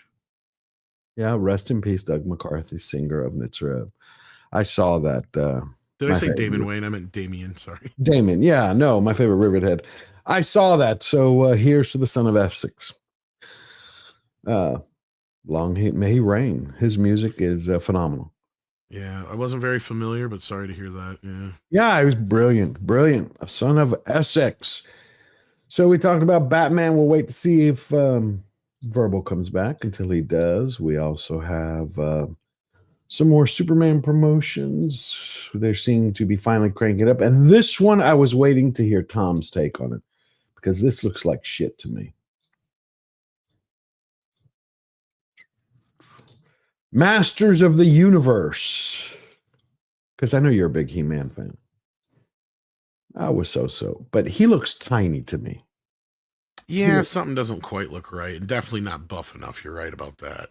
Come on. Dolph Lundgren looked bigger than that. This guy, it's like, what? Hey, man, go work out on your fucking legs. And his shoulders. He-Man skipped leg day. He did. Look at that. And chest day. Does that look like He-Man to anyone? I know it's only this shot, but the head is fine. But unless that sword is huge. No, but he just looks small. That's what I mean. Unless that sword is much, much bigger than we think it is. Like, yeah, he looks small in comparison. Yeah, he does. Looks kind of tiny. Did you see that? Speaking of Dolph Lundgren, did you see he responded to somebody asking if he's going to be in it? No, I didn't. What did he say? He's like, I can't really say. He said, but there will be a surprise, because a lot of people have been thinking he might play King Randor. Oh, that would be cool to see. Kind of like a callback to him. Yeah. And then we have Walt Disney is coming back to life. I've been wanting to share this for a few days. And it seems like his granddaughter is going to be suing and has pitched a fit.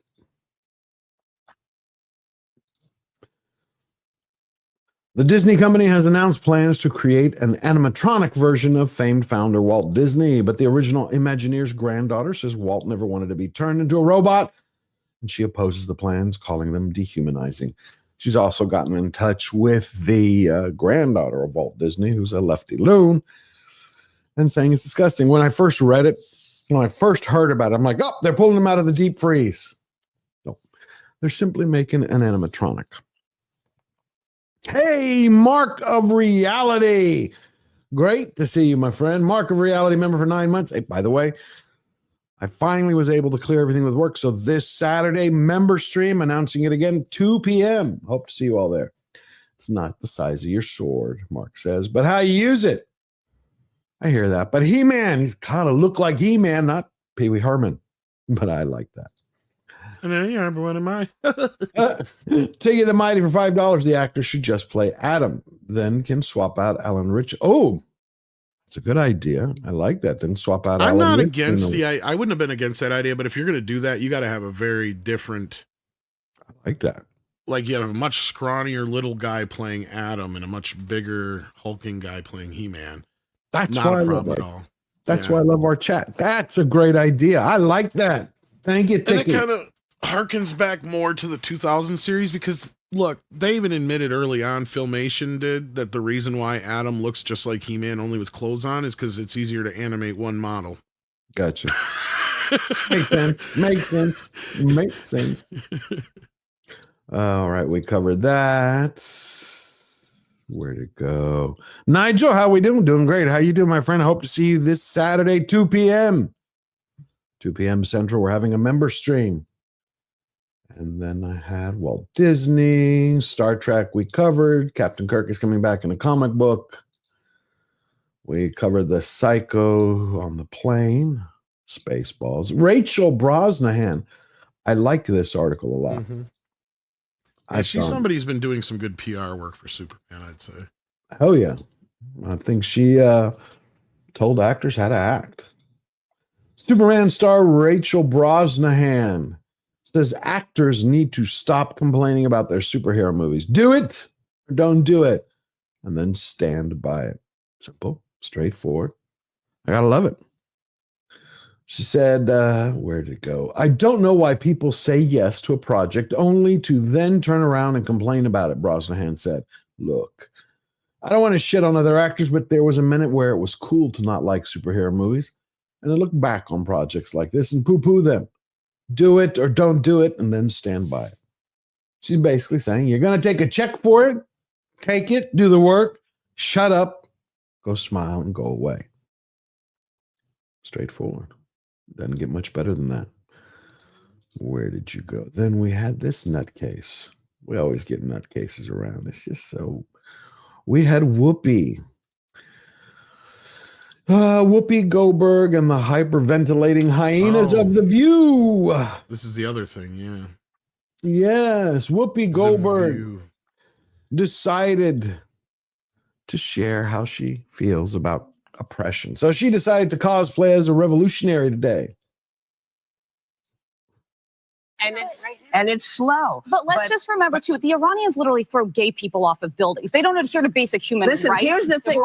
Let's not do that, because if we start with that, we have been known in this country to tie gay folks to the car. Where the Iranian regime is too daring. Wait. That's not what you mean. What, I can't have my hair showing. I can't wear a skirt. I can't have my arms out. I'm telling you, I literally said it was up to the Iranian people. Yes, it is up to them. And that's why I am saying that it is the same. Murdering someone for their difference is not good. Whoever does it, it's not good. So that's why I said murder's bad, y'all. What I heard was not what you meant. I think it's very different to live in the United States in 2025 than it is to live in Iran. Not if you're black. Not for everybody. Not if you're black. Oh, yeah, because blacks are constantly being killed for being black all the time. What the fuck are you talking about? Whoopi! That's what I was saying. Fucking retard. Jesus Christ. So sorry. No. This is what I put out, right? Because I saw that and I was furious. So I wrote, because I don't always respond on X or reply, but some things. She is the definition of dictumhood. Oh, yeah. Most definitely. But I had to for this one because it just, She takes it too far. So what I wrote was, let me pull it up here real quick.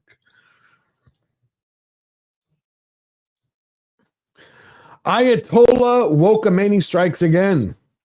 Whoopi Goldberg just said being black in America is the same as living in Iran. That's right. Whoopi compared her Gucci grievance to women getting whipped in Tehran for showing ankle. Oppression in Iran, no free speech, no women's rights, no gay rights, no elections, no rights, period. Oppression in America. Star on The View, paid millions to play victim, applauded for historical illiteracy, sells books about how hard her mansion life is. Not only that, she's a black woman who's won an Oscar. Didn't she do the whole, what is it called? EGOT? I believe she is an EGOT. I think you're right. What's that? Emmy, Grammy, Tony, and Oscar. Yeah. So she's complaining. Yeah, cocaine is a hell of a drug. I remember when Whoopi was cool. Yep. I miss those days. What was it? Jumpin' Jack Flash was one of them. Jumpin' Jack Flash, and she always did some great stand-up and, hanging out with Robin Williams and Billy Crystal on the comic relief stuff. But speaking of The View, did you watch that video I sent you of Arnold on The View from the other day? Yes, I shared it last night. I was like, is he making up for his fuck your freedom? Well, he actually apologized for the screw your freedom thing. But people missed that. Yeah, he did. He did apologize. Okay, well then, God bless him for that. But he came out hard because they were trying to hook him on The View by basically they wanted him to. Well, hell, I'll play it again. They wanted him to. Do you have it real quick? I can grab it here, yeah, because it's fucking hilarious. Yeah, they wanted basically one of the ladies of The View, whatever they're called, ladies, whores. They wanted him to. They wanted him to basically poo-poo the riots. But he took they wanted him to basically say what the running narrative is on this immigration situation.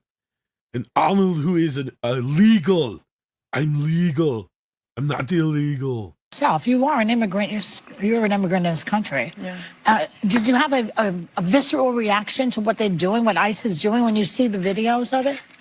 Well, I tell you, you said that the immigrant. I'm so proud and happy that I was impressed by the American people like that. I mean, imagine I came over here with the age of 21, with absolutely nothing.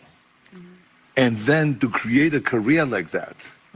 I mean, in no other country in the world could you do that. Yeah. Every single thing, if it's my bodybuilding career, if it's my acting career, becoming governor, the beautiful family that I've created, all of this is because of America. The maid he pumped, he forgot to mention. She was undocumented, though. Yeah, he was like, I like them that way. Yeah, no, come on. He forgot to mention the maid. And she was. Well, I mean, that fucked his career up, too, a little bit. In Hollywood? In general. Like, that did not help his image. I mean, right, with the public, I could see, but I almost, it's like. That's why Maria divorced him, too, but yeah. Yep. Strong. And so this is why I'm so happy to see firsthand that this is the greatest country in the world, and this is the land of opportunity. And I think because I'm such a proud American. What? You saw how pissed Whoopi is? You saw her eyes? It's like, this is not what we want to hear.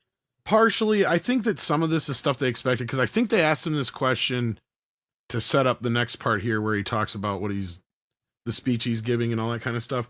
But I think the rest of it is where he went off, quote unquote, off script. Because I think that's the part of the problem with this show running live is, if you know anything about talk shows, like they'll bring the person in, and when they come in, they'll have a producer or somebody within the show, like kind of preliminary, kind of go through questions and stuff that they might want to talk about to set them up to talk about certain things. There's at no point where Arnold said this piece about the immigration to them. It was probably put in there to set up him talking about his deal he's going to be doing for the speech thing for here. Well, I'll just let him say it here. But anyhow, and then he goes into the other part. I don't think they were expecting that, because then you notice when the ladies are like, hold up, time out. They're trying to stop him, but Arnold being Arnold just keeps fucking steamrolling. Okay. So, yeah.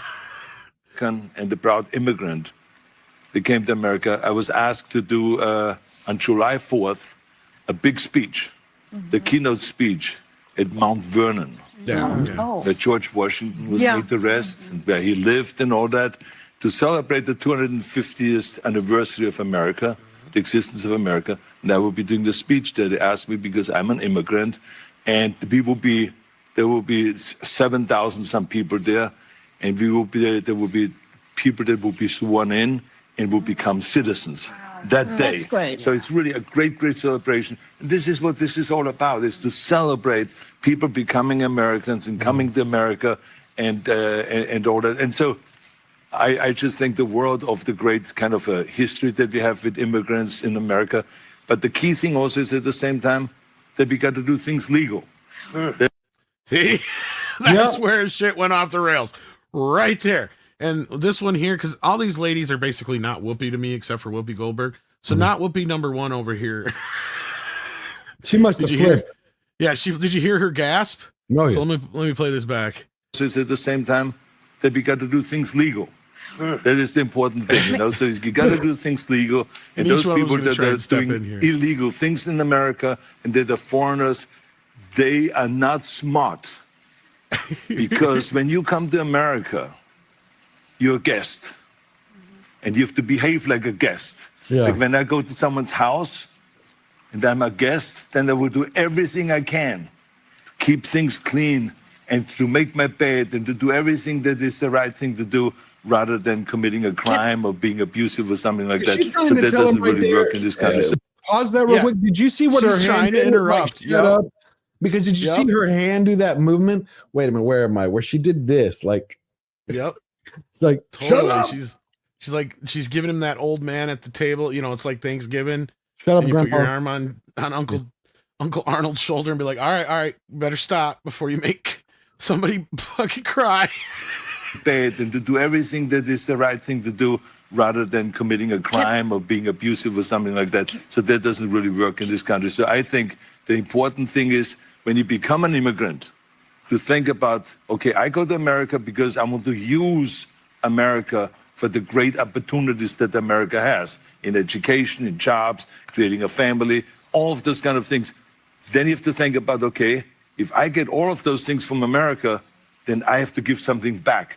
You have a responsibility as an immigrant to give back to America and to pay back to America and to go and do something for your community for no money whatsoever. Give something back to after-school programs, Special Olympics, or whatever it is.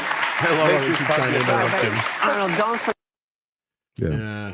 So then Whoopi comes back here after this, and her pushback is 90% of the people that are illegal immigrants aren't doing things illegally. And then not Whoopi number one comes back in with like, oh yeah, they try to follow the law more than everybody and all that kind of stuff. So they tried to push back on him a bit, of course. But Crazy. It was Thank you funny, for though, that. to see him No, do I that. like that. I appreciate it. Eric K is in the house, and he gifted 5 George the Giant Slayer memberships. Please go thank Eric K. What a gentleman with a great heart. That means we're going to have 5 more people showing up this Saturday. I know I've said it 10 times. I'm going to say it 10 more. This Saturday, member stream, 2 p.m. Be there. Can't wait to see you. We also got Walter White Walker for $2. Netflix making Land of the Lost. Could it be great? Oh, I didn't know that. Thank you for telling I me. saw that. Could be interesting. Yeah. Depends on what angle they take with it, I guess. Yeah, because Netflix is hit or miss. Sometimes they make really great stuff. Sometimes they don't. But like, I'm not looking forward to their Lion, the Witch, and the Wardrobe.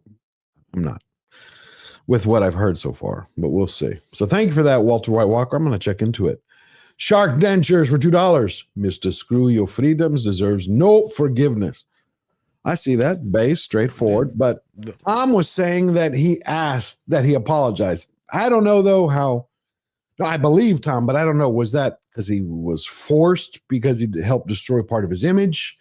Did he do it because he really meant I'm trying it? to remember. It was a while ago how he put it into context, but yeah, like, I mean, he did address it and he did apologize for it, but I'd have to pull out the actual quote. But Yeah, I don't know. And then we have Mark of Reality. Great to see you again for $5. I saw Powell's press conference earlier. I wish there were stats on how many Americans have jobs now that a few million of the Democrat slaves have left. Oh, based and beautiful. What I liked was yesterday, Tom Holman, I wonder if I have it here. Okay, so earlier this week, 7 days ago, I think it was 7 to 10 days ago, a Nebraska meatpacking plant was raided by ICE. They took away about 65 people. X amount of them got deported. The rest are still in detention, waiting to be processed. The owner of the meatpacking facility was flipping out. He's like, some of these people have been here for 15, 18 years. Now I don't have any staff. Me, I don't feel sorry for them. You hire illegals, you should pay. I don't think only the illegals should be deported. I think the owners of those businesses should be fined and or face some type of prison penalty. Otherwise, you're not going to deter it. But here's the point. You always hear this coming both from rhinos and from the Democrats, where they're saying Americans do not want to do those jobs. They don't want to go to the fields, work on the farms. They don't want to go to these plants. They don't want to be in manufacturing. But guess what? When he put up notices that he needed to hire people, there was a line 3.5 blocks long. All American citizens. Americans do want to work. They just refuse to work for slave wages. Thank you, Mark of Reality. You always have spot on perfect. Beautiful commentary. I appreciate that. And then Tom Homan came out the other day, and he was asked by Steven Crowder, because President Trump last week during the riots, I think it was on Thursday or Friday, had released some kind of statement that, no, we're not going to deport them all because we need to keep the people working in the farms and hotel and restaurants. And that pissed a lot of people off. I think it's our responsibility to ask questions when we disagree with policies of people we support. I love President Trump. I think he's great. But it's a healthy part of our lives to say, hey, this is incorrect. I think it's incorrect. I still support him. Anyway, over the weekend, Monday morning, it got released where he's like, nope, I've ordered ICE. Everyone gets deported. No exemptions.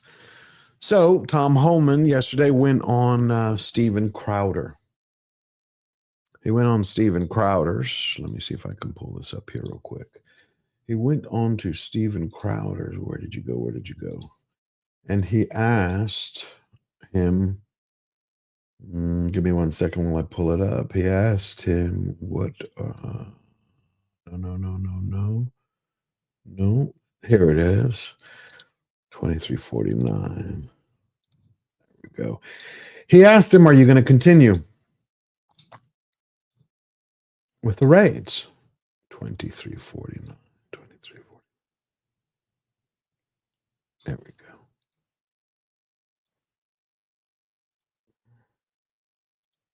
Know that there are cartels. Now, you even see with Gen Z Hispanic males supporting stronger borders. There is a popular way where people realize that there's a problem. I did want to ask you about one thing. Seems like there's a little maybe confusion out there, if you can help clarify, regarding ICE priorities, and specifically, I think you just answered it, but farms, hospitality businesses, because of something that President Trump posted on Truth. Moving forward, it sounds like no groups are going to be exempt from ICE raids, but you have priority on criminality. Absolutely. There's no one's exempt. No one's given the pass. Yeah, you're going to knowingly hire an illegal alien. Don't worry about it. No, it's a violation of law. So it's like work sites, same thing. We'll prioritize sanctuary cities. We'll prioritize first of those who are involved in sex trafficking or forced labor, those who are undercutting the U.S. competition. People need to understand this, and I mean this. Yeah. No one hires an illegal alien on the goodness they're hired. They hire them because they work them harder, pay them less, and undercut the competition who has U.S. citizen employees. I'll tell the story, true story. I put a roof in my house a few years ago. I had to call 6 different companies before I got a company that guaranteed me a legal workforce, right? So this father and son showed up, and they wanted to see if they can just do roof repair because they couldn't do a whole roof. And I said, no, the whole roof needs to be replaced. And this father told me, he goes, you know what? I had my own company, I had 20 U.S. citizen employees. I paid them about $20 an hour to get on the roof.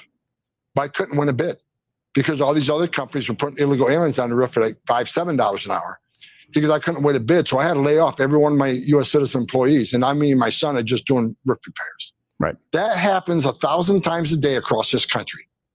So, worksite enforcement operation are going to continue. That's a tenet of what we do. And like I said, in sanctuary cities, it's necessary. If we can't get the bad guy into jail, we'll get him at a worksite we'll get them in the community. So worksite enforcement operations are going to be tenfold increased this year. You're going to see like you've never seen it before. Well, that's good to hear for that clarification. I know that How was that? So he came out and basically said it straight up. Eric K., King of the Mods for $5. The owner of the meatpacking plant has been raided in the past. Trump is still way behind Obama, the deporter-in-chief's pace of deportation. He is. They're saying that they're going to go up to, once the bill passes, the one they call the big beautiful bill, it's supposed to ramp up from 3,000 a day to 7,000. They said they want to hit 10,000, but I don't think that's going to happen. I think it's going to probably stop at around 6,000 to 7,000. We have two more things, and then we're out of here. I wanted to share this because we, of course, we had to have the man who identifies as a woman has decided to open his yap again, who is known as Mark Ruffalo. Where did you go? Where did you go? I just had you here. Nope. He's not. Oh, not this one. Oh, this was Elon Musk's son. I forgot to share that. Did you see that, Tom? Musk's son? I don't think so. Musk's son came out to do something for to raise money at some kind of drag show for ICE. So yeah, the apple fell a little bit far from the tree.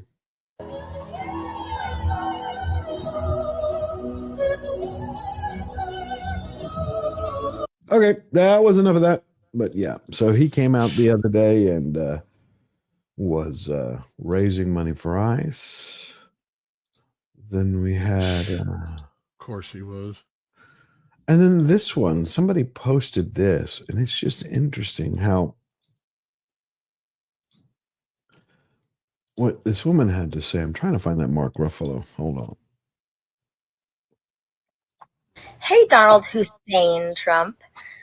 I just got back from a big party we had. A couple of us got together, about 50,000 or so, in the greatest city in the world to talk about how much we fucking hate you. And we had fun doing it.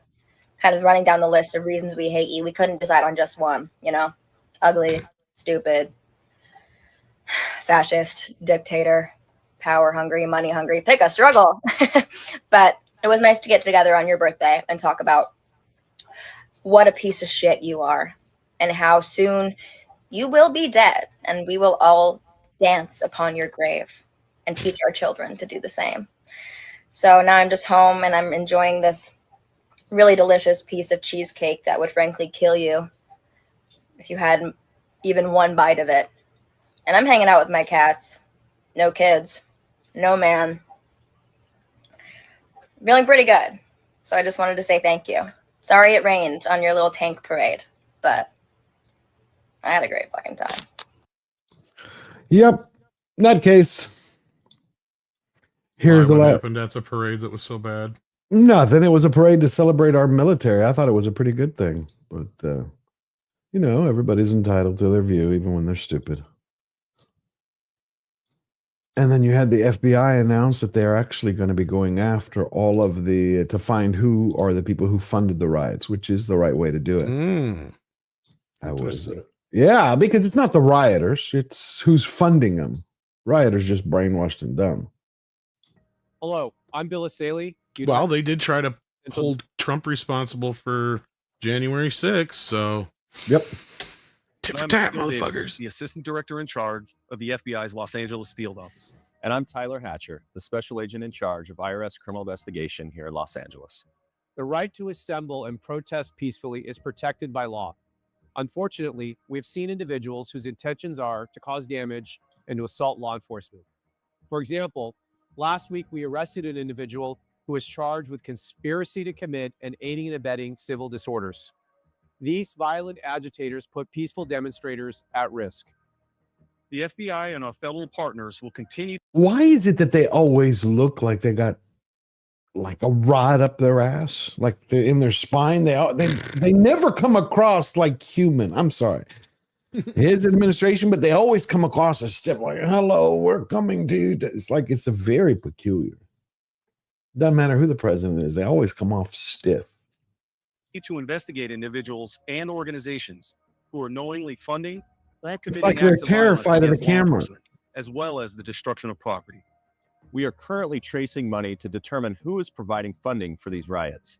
Funding crime doesn't just affect the criminals, it also disrupts entire communities. Each dollar funneled into illegal operations fuels violence, undermines law and order, and perpetuates fear. Make no mistake, we will identify and disrupt financial networks supporting these criminal activities. Think before you act. The legal consequences for financing or aiding and abetting these crimes are harsh. They include imprisonment and fines. Duh. Okay. So good. They're going to do their job. I can't wait to find out who was funding this, even though we already have Data Republican has shared half the list. They should just go look at Data Republican's research.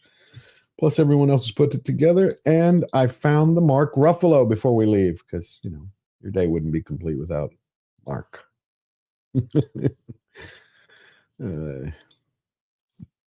It's not the immigrants, it's the billionaires. Well, we're seeing what's happening. First of all, we're understanding that. Tom, this is the fourth time I've seen him do one of these. And he always has his hat crooked. Is that like a thing in Hollywood I don't know about? He's gay. It's not about being, he always does this. Like, he can't seem to wear it straight. It's just odd. I know it's a little thing. It's just, I always notice it. The immigrants aren't the criminals. If you look at the. Do you notice the difference between him and what Arnold said? Arnold's like, I'm an immigrant. I'm proud. America, greatest country in the world. The only place that I could become what I am, to live the dream. You got Ruffalo, who's like, nope. Statistics, most of the crimes that are committed in this country are by white people, that non-immigrants. All right, I can't take it. That was all I could take of Mark Ruffalo. Anyway, it's been a great show. I will see you all back this Saturday for Member Stream, 2 p.m. sharp. Oh my God, George just yeeted himself. It's the Tom Show now. Aren't you excited? What the hell happened? Yeah. Oh, thank God you're back. No, you. Yeah, no. Back. It's okay. Okay. We have Eric Hayes. I was going to say, I'm going to see you Saturday, 2 p.m. at the member stream, and we'll see if there are any super chats left. Eric K. We already read that. Yep, we already got it. All right, everybody. I hope you have a blessed day. Thank you for all your support. It's been amazing. Plus, this Sunday, Warren Smith is coming back to Slayer Nation, so I will see you there all Sunday. Slayer Nation, 2 p.m. Central, 8 p.m. UK time, and 2 p.m. for the member stream. Remember, we're fighters with one rule. We never bow down. We never bend the knee. Always forward. Love you all. See you next time.